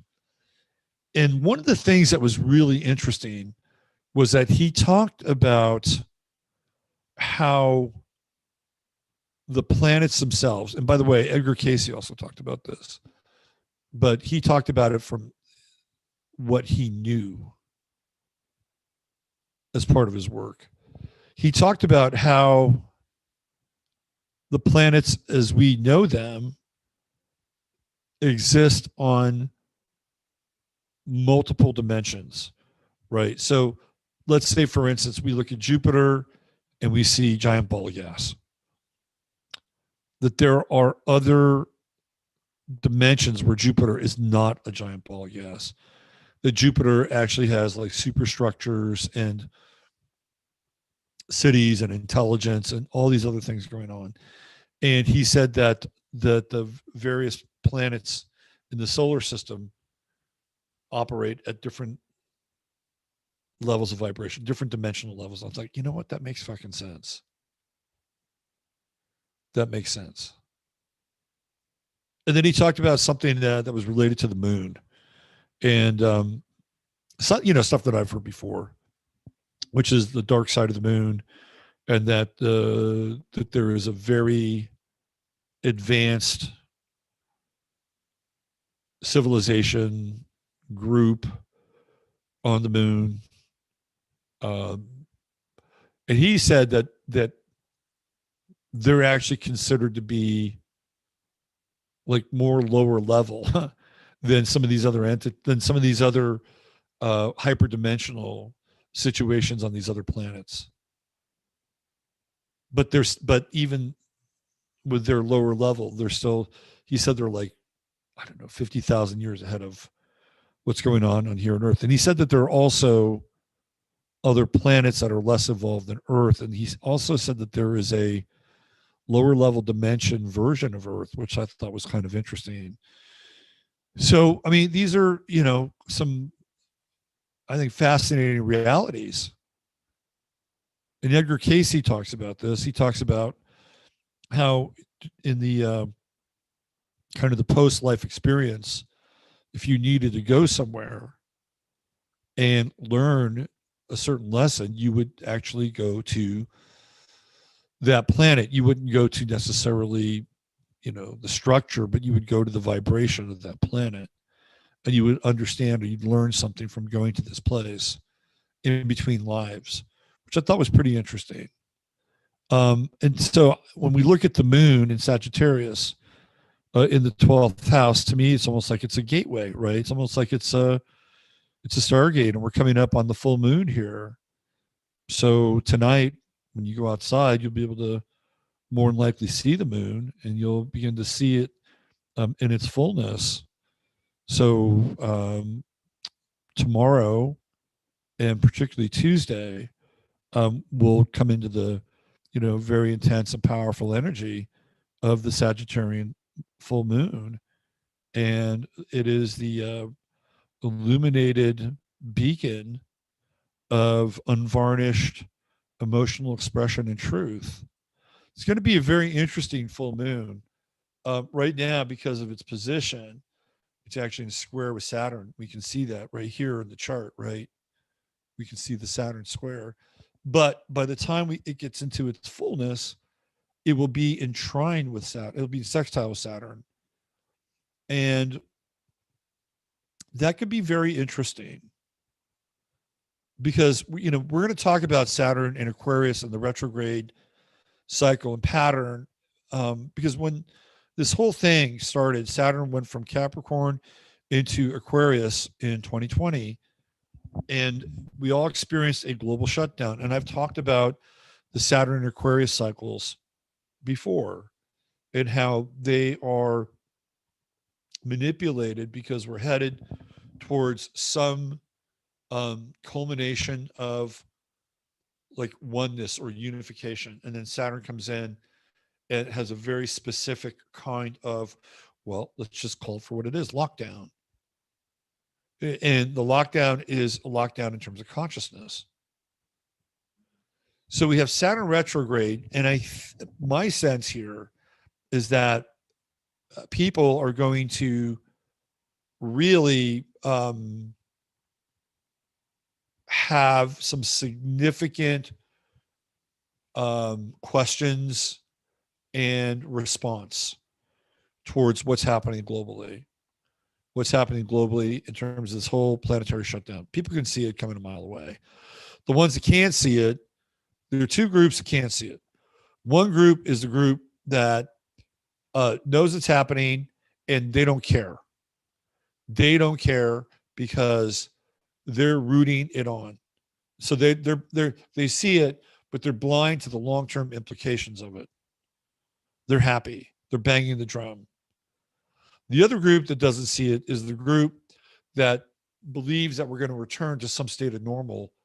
And there's a subgroup of that thinks that if we vote correctly, we'll get the right people in place, we'll reverse the course, we'll start producing oil again, the pipelines come back on. Good luck with that. They don't see what's happening. But with the Saturn retrograde, I think you're going to start to see people really question in a much deeper way, much bigger way what's going on. And as we go into this moon cycle in the next 48 hours, that's powerfully illuminated. Because when you get into Sagittarius, again, you're dealing with things like truth and authenticity and, this idea of freedom and honesty. When the moon comes into play, it is emotional, right? Now there can also be the other side to it, because we are dealing with Gemini, and you could have, people being very strident in terms of social reform, and strident in a way that we've sort of touched on tonight, that represents a certain type of social reform. You get some of that because this astrology works, right? It's not always uniform in terms of its expression. But I do feel like, because of the retrograde with Saturn and, and the moon coming in and opposing Gemini, which is about bifurcation, right? And I would assume here also that you may get a person or two that has had a particular point of view, and who knows, you may get them on both sides, but a particular point of view that they're ready and willing to reassess, and at a fairly high level, right? Ready and willing to reassess and say, I believe this, I thought this was going to happen, I felt like this was going to be true, and it's not. So therefore, I'm withdrawing my support for X, Y, and Z. You might get equal parts of that on both sides. You're starting to see these so-called, conservatives, or people that are kind of, liberty-based, like John Voight doing it back, 180 on the 2A, right? You're starting to see some of those people. And you might see some other people who are like, you know what? This is bullshit. This is bullshit. I did a show last week, and it had to do with this guy named Bell, who was a very key player in Tavistock. And he did a report on what Tavistock was doing in terms of prescribing puberty blockers, gender reassignment. And his report was not flattering at all. And there were 30 plus people at Tavistock who resigned after that report was made public. Now, some of them might have resigned because they were like, okay, I can't be a party to this. He's laid this out. This is the plain truth. And probably some of the people resigned because, well, they were the ones that were pushing the agenda, right? So this moon is going to be very interesting, especially with the sextile to Saturn, because it's going to light up the retrograde. And the Sagittarius moon is kind of wild. I like it. And it's a pretty cool moon. It will square Neptune as we come into the full moon in 2 days. That moon will square Neptune. And then we get into Neptune squares, especially with the moon. That's where things can get very propagandistic. Very, very propagandistic. That could be a very, Tuesday, Wednesday, Tuesday. That can be tricky. Because you can see right now that the quote unquote forces of control have people on the run. They got them scared, right? They created an event. This Uvalde event is the equivalent of, almost the equivalent of a gun control Hiroshima. That's the energy. When you are around that school and you see the shrines that they've erected here, it's like, that's big energy, big time energy. And then the moon Neptune square, we get into again, people feeling, getting in their feelings, and Sagittarius, talking about how important their feelings are versus. So it's going to be an interesting time. Tuesday, Circle Tuesday. We have Monday, so the moon's moving into fullness on Monday. That'll be interesting, right? We're getting close to a full moon on Monday, but it's really Tuesday where this moon kicks in. On its way to becoming full, it will tomorrow move into trine with Jupiter, and then later in the day and early on Tuesday, move into trine with Mars. So there's going to be a lot of intense emotional rhetoric, people demanding action based on emotions. Okay. That's coming. That is coming tomorrow and Tuesday. Tuesday, when that moon is full, squaring Neptune, we could be dealing with another situation. And because you're dealing with the height, right? You're dealing with something. The moon is symbolic of the masses. When you get into mass feeling, it is not the sun that is the driver. It is the moon, because it plays on people's emotions. The moon, the position of the moon, transits to the moon are key for mass psychology. It's not a coincidence that when 9/11 happened on 2001, that the moon was in Gemini and we were dealing with the twin towers, right? Saturn was in Gemini as well. We had a wide conjunction, very wide, Saturn moon, but it was still there, right? And, what are we dealing with? We're dealing with the moon as being this driver, this psychic driver of the mass experience in Gemini, right? Duality, splitting, the twin towers. So this is actually a moon. It's the opposite moon, right? It's moon in Sagittarius.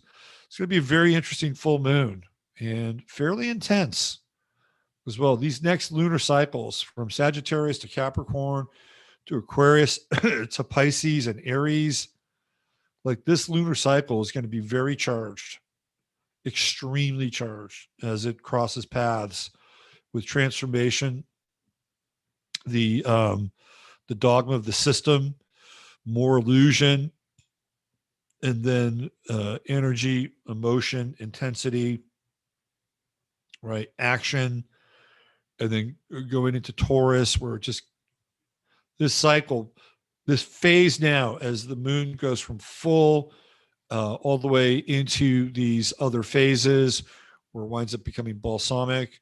So what are we talking about here? This next 14-day cycle, it's going to be pretty intense. Pretty intense. Because we're dealing with a culminating event here, and then the aftermath of that culminating event. And then 14 days from now, that moon will be coming into Cancer, right? And everybody's emotions will be highly, highly attuned to these Cancerian kinds of issues in our lives: family, women, homes, domesticity. I think if we're paying attention, I think this is the moon's week. This is definitely the moon's week. I do feel that there will be people who are going to have some breakthroughs on an emotional level in terms of what's going on at the global level. People are going to really finally start to get it. Right? They're not getting some, again, not everybody's getting it. Somehow they think that, gas will go back to $2.59 a gallon. That's not the plan. It is not the plan. We have a lot of Earth, which is pretty good. Taurus grounding, but we have radical Uranus. Venus has crossed Uranus, which could be kind of exciting. The next Venus transit is going to be squaring to Saturn. That'll be next week. And then we have Venus coming up on the conjunction with the true node by the end of the week. And I think people will understand just how important relationships and relationships that are connected to things like resources and survival and, all those very Taurian kinds of securities or amenities related to security are going to be important. And then, of course, we have Mercury moving into Gemini. We'll have fun with that, won't we? It's always rather interesting. So Mercury went retrograde at 4 degrees. So it'll come back to that by Friday. So once we get to Friday, that's when everything started to move back. Do you know what was interesting? It's on topic, but a little off topic. Apparently, in December, the city of Anaheim sold Angel Stadium and then the entire parking lot around the stadium to Artie Moreno and the ownership group for the Anaheim Angels for $325 million. And I thought to myself, fuck, that's cheap. $325 million for an entire stadium and the parking lot? That's nothing. And then what happened was on, I think, May 21st during Mercury retrograde, May 21st, Mercury retrograde, there's a bunch of corruption that popped up. The mayor had to resign, and then the deal was rescinded. Talk about Mercury retrograde. Holy shit. Right? So that's going to be interesting once Mercury moves into Gemini, which looks like tomorrow it'll be moving back into Gemini. It's at that 29th degree, anaretic degree of Taurus. People have a lot to say. A lot to say. Yeah. You may want to take advantage of the silence tonight because it's going to get pretty chatty pretty quickly. All right. Let's get into it.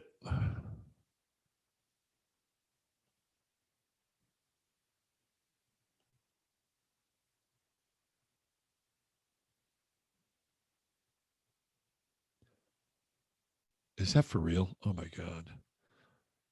Let's look at some Klaus Schwab shit. There he is, Klaus Schwab.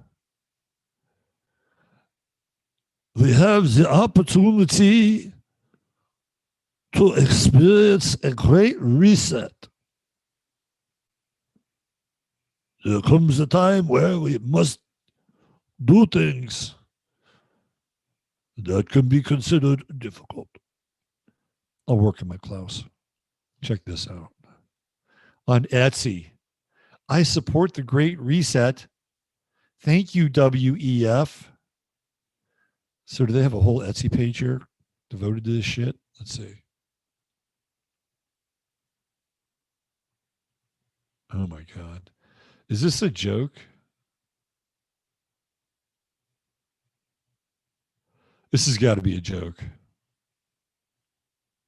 Now, this is a good one. This is a good one. That might be worth owning. Own nothing and be happy. Got a little they live action there. Oh, this is hilarious. Oh, there's some good shirts here. Look at this. Bill kills. Oh, this is clever. This is very clever. Wish I thought of that. All right, there he is. This is the creep that we're going to talk about tonight. Is that Elie Wiesel? Who is this guy? Is that who that is? Isn't it that fraud Elie Wiesel? Let me see.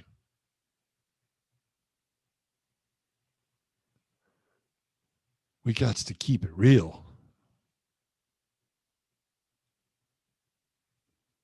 No, I don't want this. I don't want that. Get away. Get away. Oh, that's Shimon Peres. Boycott Iran like South Africa. All right, let's go back here. Nope. There. Nope. Who's that? Oh, that's the WEF. Okay. Where are we? Etsy, here. There we go. right. So this is the guy we're going to be talking about. We must take advantage of the times we're in because we have the opportunity to create a great reset. I love this shit. This is good. You all seen eye patches? See there with Trump. So this is the guy that we're going to be looking at his chart, revisiting Schwabi's chart. WF globalization, easy scapegoat for global angst. He's using that scapegoat language, that Neptune in Pisces, third decan, scapegoat language. Here's more. Look at this. We got these stickers. Red bubble. You can get your Klaus Schwab They Live stickers. That doesn't look like him. That looks like his double. All right. Let's get into his chart. Because it's been a while since we looked at him. And I decided to do his progress chart as well. Now, with Schwabi, I do not know his time of birth, so I gave him a sunrise chart. This dude's got a lot of Aries, okay? He's got Sun, Saturn conjunction. We talked about this before at 8 degrees, which is a power number. Masaki has talked about the number 8. People have prominent 8 in their birth chart or in their numerology. And here with Saturn, Sun, both at 8 degrees, it's one of those numbers where you can either be a force for quote unquote good or a force for not so good, right? So he's got that. So he's got a Sun Saturn conjunction. And usually what that means as well is that he'll be around for a while. Sun Saturn has longevity. So Schwabi isn't going to check out anytime soon based on his chart. Then he's got Venus. We'll skip the part of fortune. And Mercury, both in Aries and conjunct. I mean, Mercury, Venus conjunctions are not uncommon in astrology. And here, what are we separated by? 5 degrees. So Mercury's out front. But the planet, so if we look at this as like a convoy, the planet that's leading the charge here is Mars. And he's got Mars in Taurus. And he has the gambler's Mars because it's in square with Jupiter. He's got Jupiter in Aquarius. So look at where Saturn is right now. So he's having Saturn retrograding back over. So of course this guy is going to be into the, his version of the world, right? His version of what we would call the new age. Now, Klaus Schwab started off, by the way, he's Swiss. His entire family is Swiss. They went from Switzerland to Germany, moved back to Switzerland. Of everybody in his family, he was the only one that kept his German, quote unquote, citizenship. So his family does not originate from Germany. His family originates from Switzerland, even though he was born in Ravensburg, Germany. So he's got the gambler's Mars, like Mars square Jupiter. It's like, okay, we're going to, move our energy and we're into this direction and we're going to take a risk, right? Squares to Jupiter can look like risks. And he's got this Mars-Uranus conjunction. This motherfucker is driving this agenda. And I used to think that, that he is kind of a front man, that there are people behind him. I think that there's some truth to that. And I know that there are people who say that he married a Rothschild or he comes from Rothschild stock. I mean, that could be true. I think they looked at his wife and there might be some connections there. But here's where astrology plays itself out. This guy has got Mars and Taurus, so he's very fixed on the reality that he wants to create. Remember, this is the guy that started the World Economic Forum, and he started that in Davos, Switzerland. We're going to look at that chart as well, right? So he's driven, like he is fucking focused. He's going through his Uranus return. Yeah, that's right. And when did we start to talk about this shit?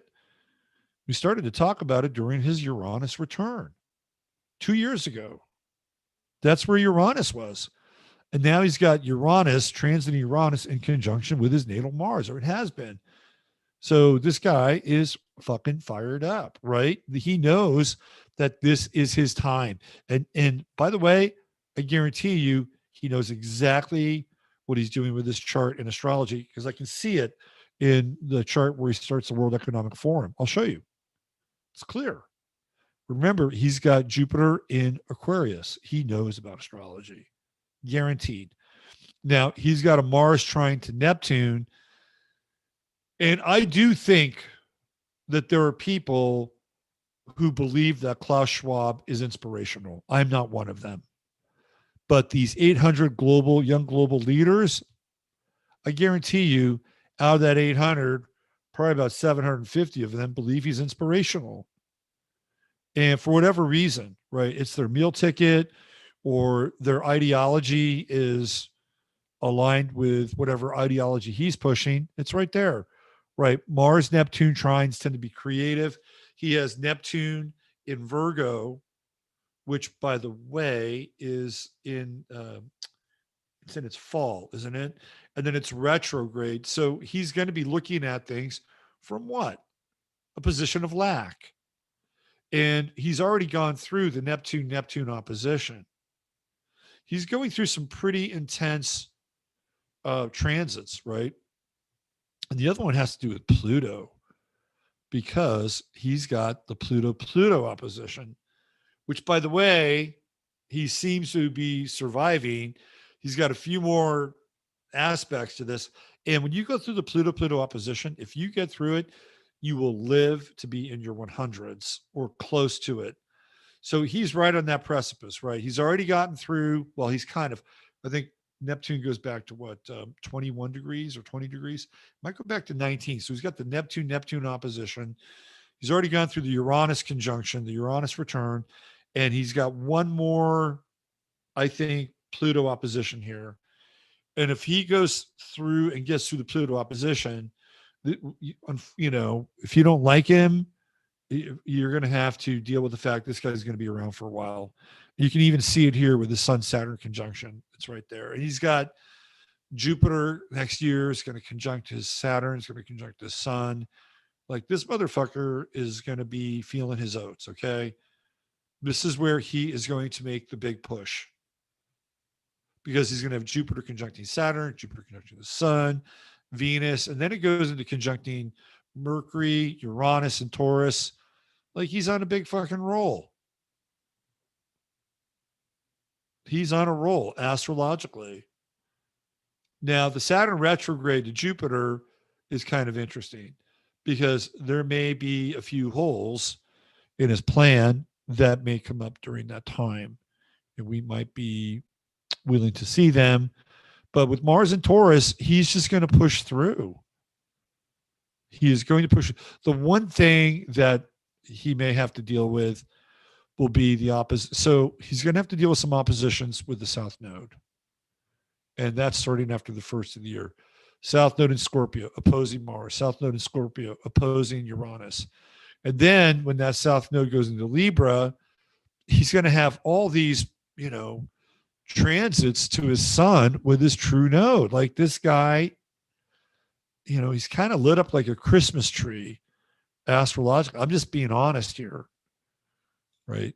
This is, it all started to happen when he was going through his Uranus return and then Uranus conjuncting Mars. Now, possibly the South Node in Libra might be a rupture in relationships. I mean, he could go full on totalitarian mode when that true node goes into Aries, at the risk of alienating people he'd built relationships with. That's possible. That's quite possible. He's got a bit of a messianic thing with Neptune and the Neptune moon opposition. He doesn't have a lot of squares in his chart. He does have a square with Mercury and Pluto, which means he can forcefully get his ideas across. He's got a Venus Pluto square. He's going to have that Saturn opposing. See, Saturn's already opposed, but he's got Pluto in Cancer, right? I think Pluto,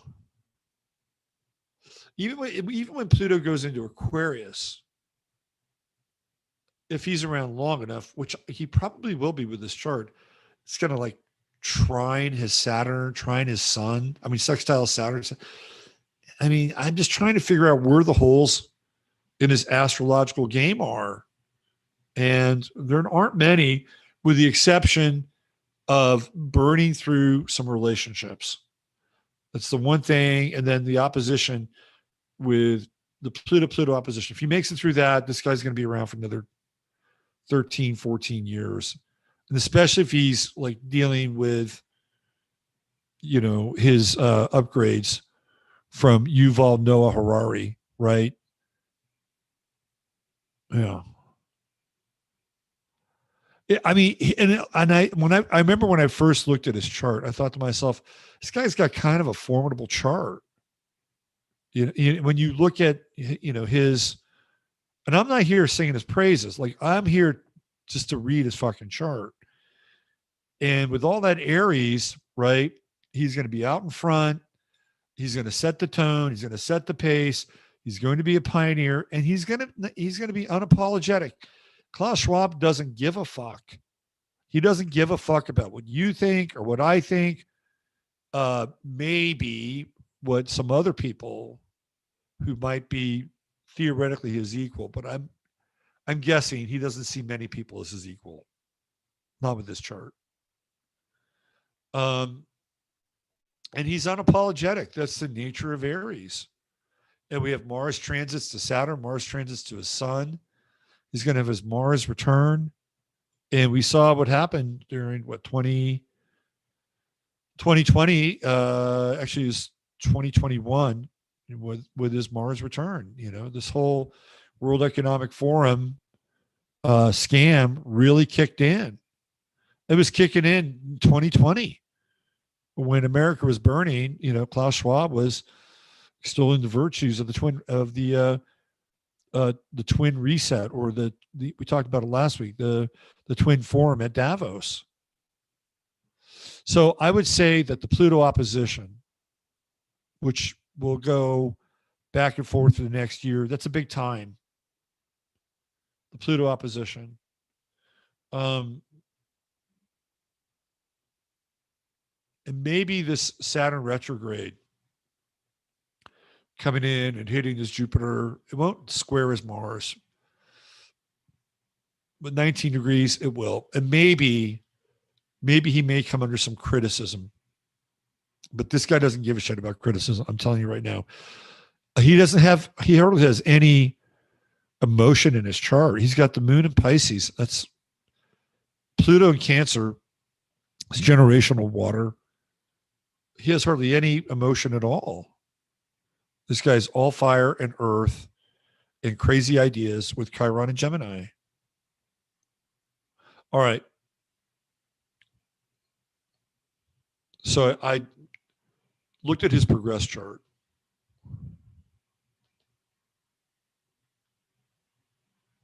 And when was this? This was right. June 12th. This was a year ago.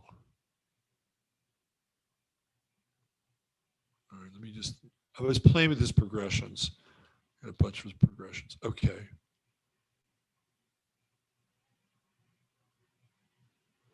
So February 14th of this year, so Valentine's Day.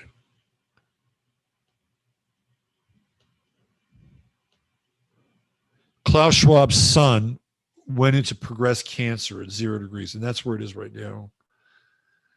And that's a very interesting degree for Cancer. Number one, it's the degree of the summer solstice, which is generally considered the most magical and witching time of the year. That's number one. Number two, and I've talked about this before because it's the same degree as my Mars, and the Sabian symbol for that is on a ship at sea, a sailor lowers one flag and raises another. So in February of this year, I was trying to look at what was going on with Schwab and the WEF. And it's not like it automatically turned a page. But again, it's one of those transits, with this progressed sun that changes his approach, because he'd been progressed Gemini for the last 30 years. And even getting into this whole idea of the twin forum and really announcing, like, they've been playing with the fourth industrial revolution, the Great Reset, for a while. It's nothing new. They've been working on this for a while. But it was during that very intense Gemini phase for the last 30 years where a lot of the tracks were being laid. Now, everything that you're going to get out of him is going to be more emotional, right? He has no emotion in his chart, his natal chart, but here he's got the sun and Chiron and Mars in Cancer, right? So he's going to come across as being more parental, more like he cares, which is probably not very true. But this is going to be his approach now. And this whole idea of the Sabian symbol is the change of his identity, right? So you'll see a more Cancerian version of Klaus Schwab emerge. And again, I guarantee you, he knows this, right? He knows that this is going to be his approach. So he's going to become more grandfatherly, more nurturing. You'll see more of the quote unquote feminine side. And really, he's a hardcore fucking Aries. Like that never goes away.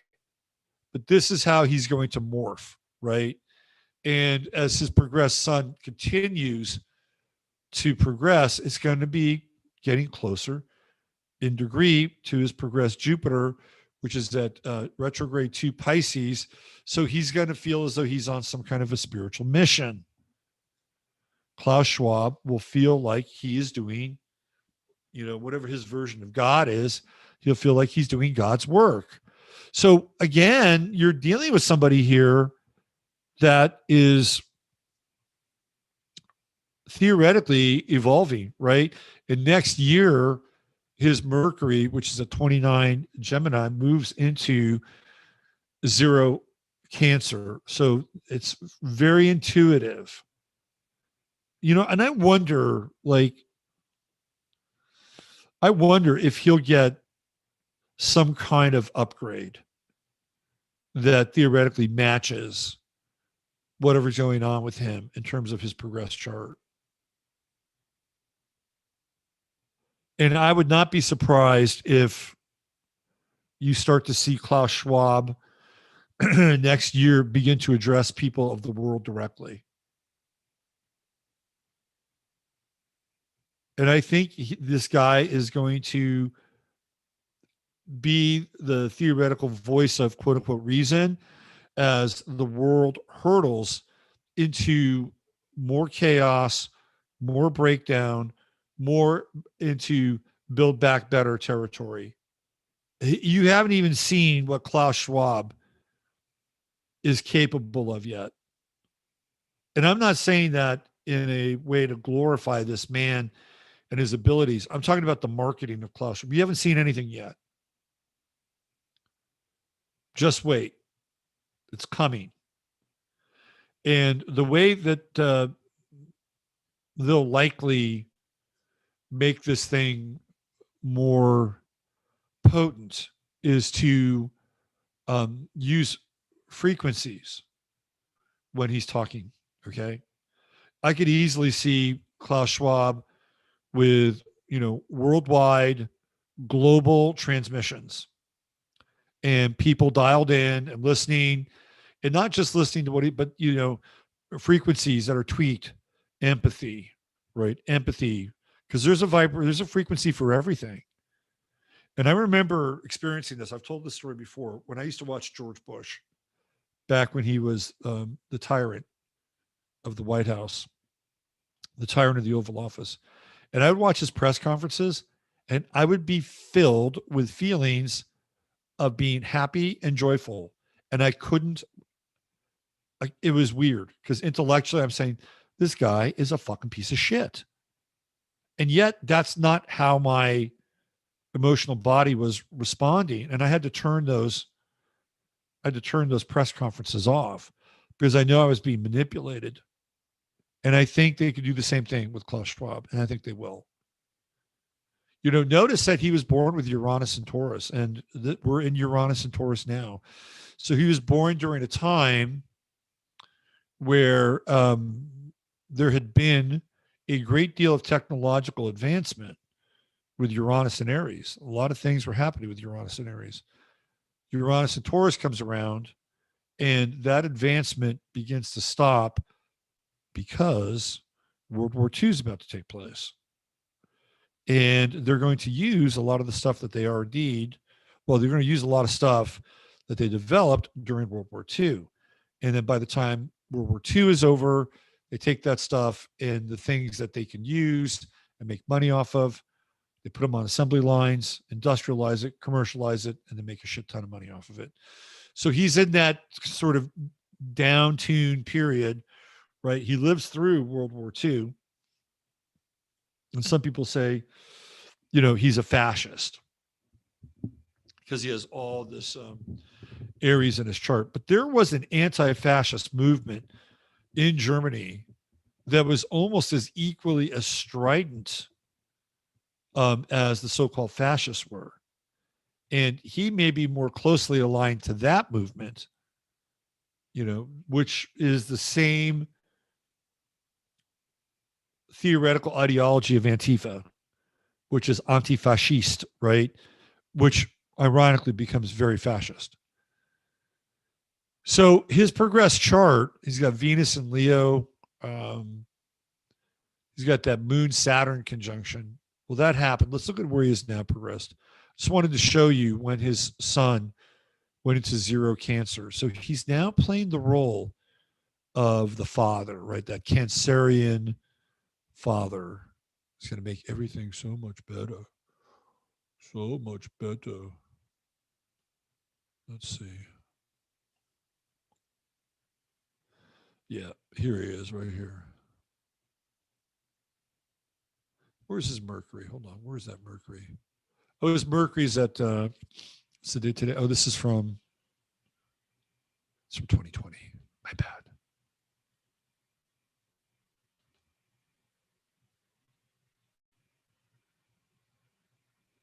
Let's see. Here we go. This is it right here. All right. This is where he is today.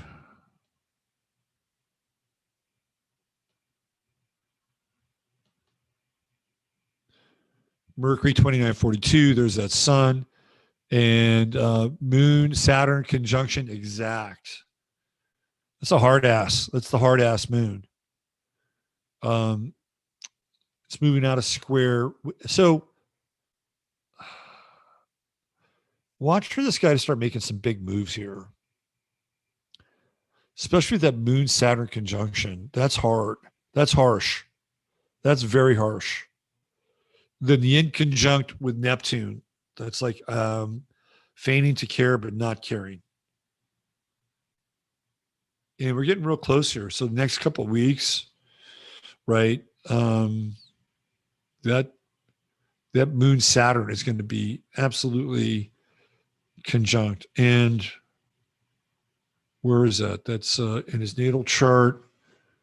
What's that doing? Give me a second. Let's go see where it is. 16 degrees.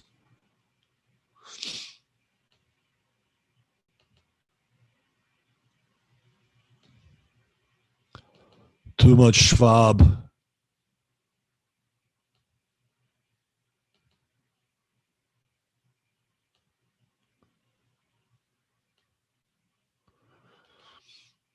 Oh, God. There we go.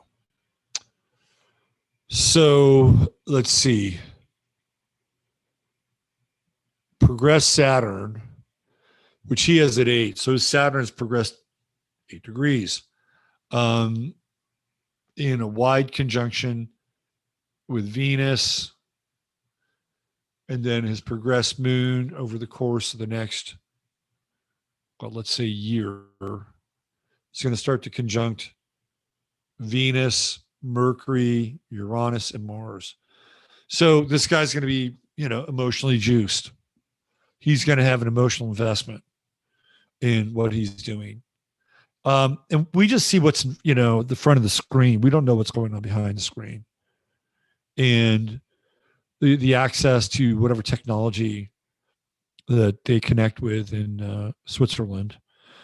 A long time ago, the word in the street was that the beast, the computer that runs the planet, is located in Switzerland. And maybe that's true. If you watch the movie Rollerball, Jonathan E. has to go to Switzerland to ask the computer questions about who runs things. It's a very interesting scene.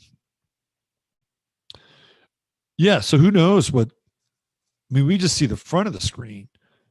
Like, what are they talking about behind the screen?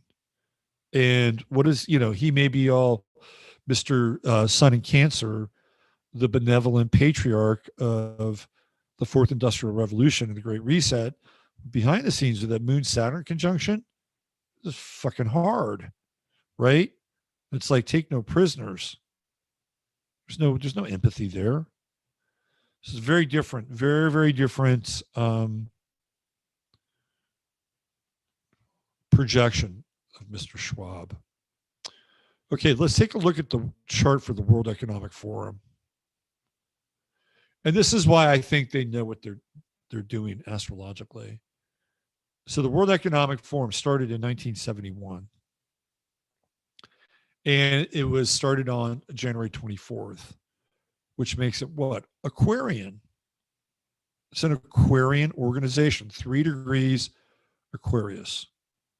And when did all this shit really start to kick in for them? When Saturn went into Aquarius in 2020. Now, Saturn already had a run in Aquarius back in 1990, but we were having a different kind of global event in 1990. So this is the chart for the world. And again, I just chose a noon chart. I don't know when they sat down and signed their little WEF membership club paper or whatever. But this is the chart for that group. So you see that they're invested in the future. Right there. True node also in Aquarius, and there's Saturn, right? Saturn's conjuncting the true node of this group, which means they are on. And if you go back, what was it, 3 weeks ago, the World Economic Forum and the UN signed a document to accelerate Agenda 2030. I guarantee you that's when Saturn was conjunct the true node there. The moon is at 0 Capricorn, which, again, is kind of merciless. It's like, we'll do whatever it takes. There's no emotion, really, at that 0 degree Capricorn moon. Now, listen, if you have a Capricorn moon, it's not the end of the world for you, all right? As you get older, your emotions will get better. You probably also have some angles to your moon, which may help it out. So just because you're born with Capricorn moon, it's not a death sentence. But in terms of this group, moon 0 degrees Capricorn, what is it doing? Squaring Pluto. Look at that. By any means necessary. right? Pluto, 29 Virgo. Hey, that's my sun sign. Maybe I should go join the World Economic Forum. What do you think? Mars at 0 Sag puts it right on my ascendant. Man, I should be working for Klaus. I could be making the big bucks. I could be Klaus Schwab's personal astrologer. That'd be a trip to hell, wouldn't it? So there's all this Sagittarius too here, right? So Sagittarius tends to be pretty visionary. Mars, Jupiter, Neptune, Venus. There's Vesta, the long-term dream and vision. Sagittarius tends to be religious and proselytizing. So there's a vision here. And then you've got a Mars and Jupiter sextile. These people know exactly what they're doing when it comes to astrology. Yeah, there's some squares here. Sure. Mercury and Capricorn squaring Uranus. Well, of course, because somebody's got to make these decisions. Somebody's got to make the tough calls. Somebody's got to be able to either advance or put a limit on technology. That's what Uranus represents. That Mars square is interesting. It's intense, right? It's like, it's the zeal of a crusader. Mars and Sagittarius conjunct Jupiter. That's the zeal of a crusader. Like, you will die. You will die for the Holy Grail, or you will die to retake Jerusalem. And then everything here is connected to this in conjunct with Saturn. And then even with Juno, which represents things that are new, right? They're new, and there's potential for exploring novelty. And here it's in the springtime, and it deals with money and resources. And Saturn limits those things, right? Saturn limits those things. And then we have an in conjunct going on with Venus and let's see, Venus and Uranus. Venus, the philosophical relationship to that, because it's in Sagittarius, and Uranus, which has to do with technology and innovation. So there you go. These people know exactly what they're doing. Chiron, it's already gone through its Chiron return, and he's got his sun at 8 Aries. Chiron's at 6 Aries. A part of fortune will leave out of the equation because I just created a 12 noon chart here. So we have elements of zeal and proselytizing, like being a crusader. It's all the Sag. Moon and Mercury in Capricorn, making the tough decisions, right? Being able to communicate with people in power and hierarchies, and embodying the future. There you go. These people know exactly what the fuck they're doing, right? South Node in Leo, it is detuning the individual. It's not about the individual. It's about the future. And here we go. Saturn in Taurus, limiting resources and reallocating resources in a new way. There's your World Economic Forum chart right there. Boom.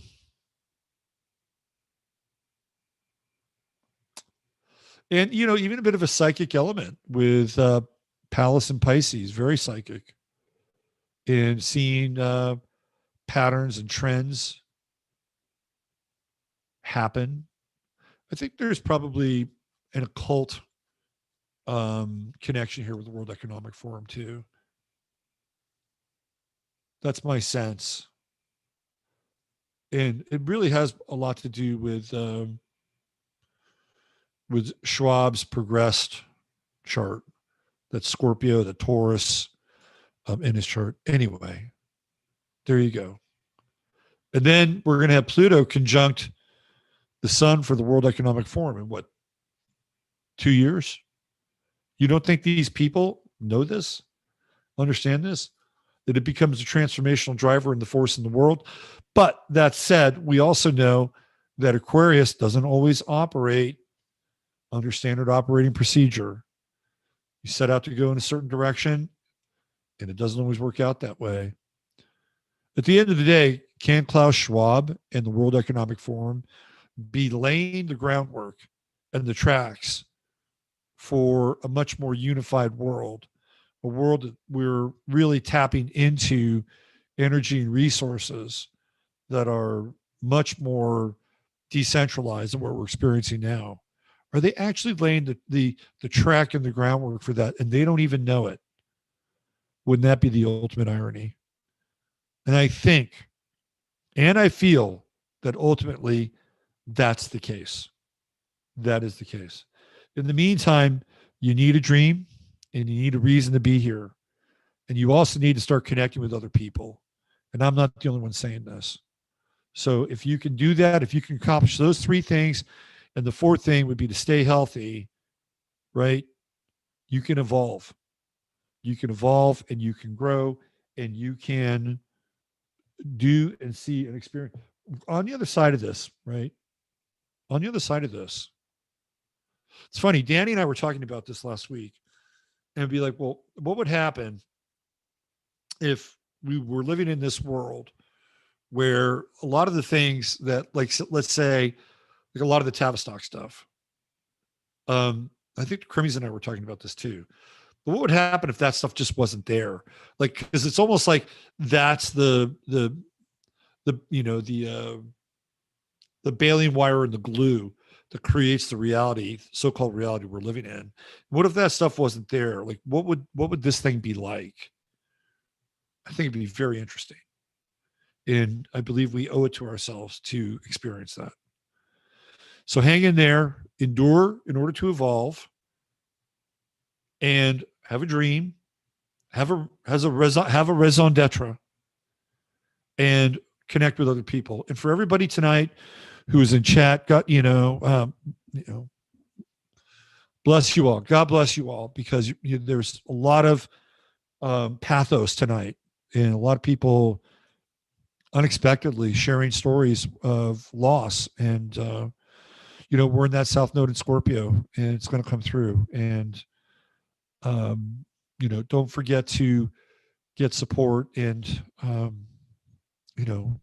ask for help if you need it from people, because there are people that are really good at it, really, really good at it. And some of them are in that chat room, as it were.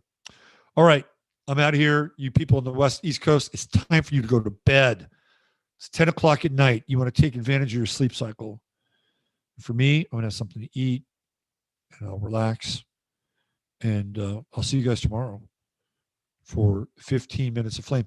Don't forget to subscribe, hit the bell. If you like the show, tell people about it, right? We're creating a community here. That's what's happening. We are creating a community, and it's an invisible one, and sometimes it's a visible one. Sometimes we get together and connect, and we share a lot of insights and thoughts and wisdom and good stuff. I can vouch for many people who have been a part of this experience. All right. Take good care. Bye for now. Love to you all. We'll see you tomorrow.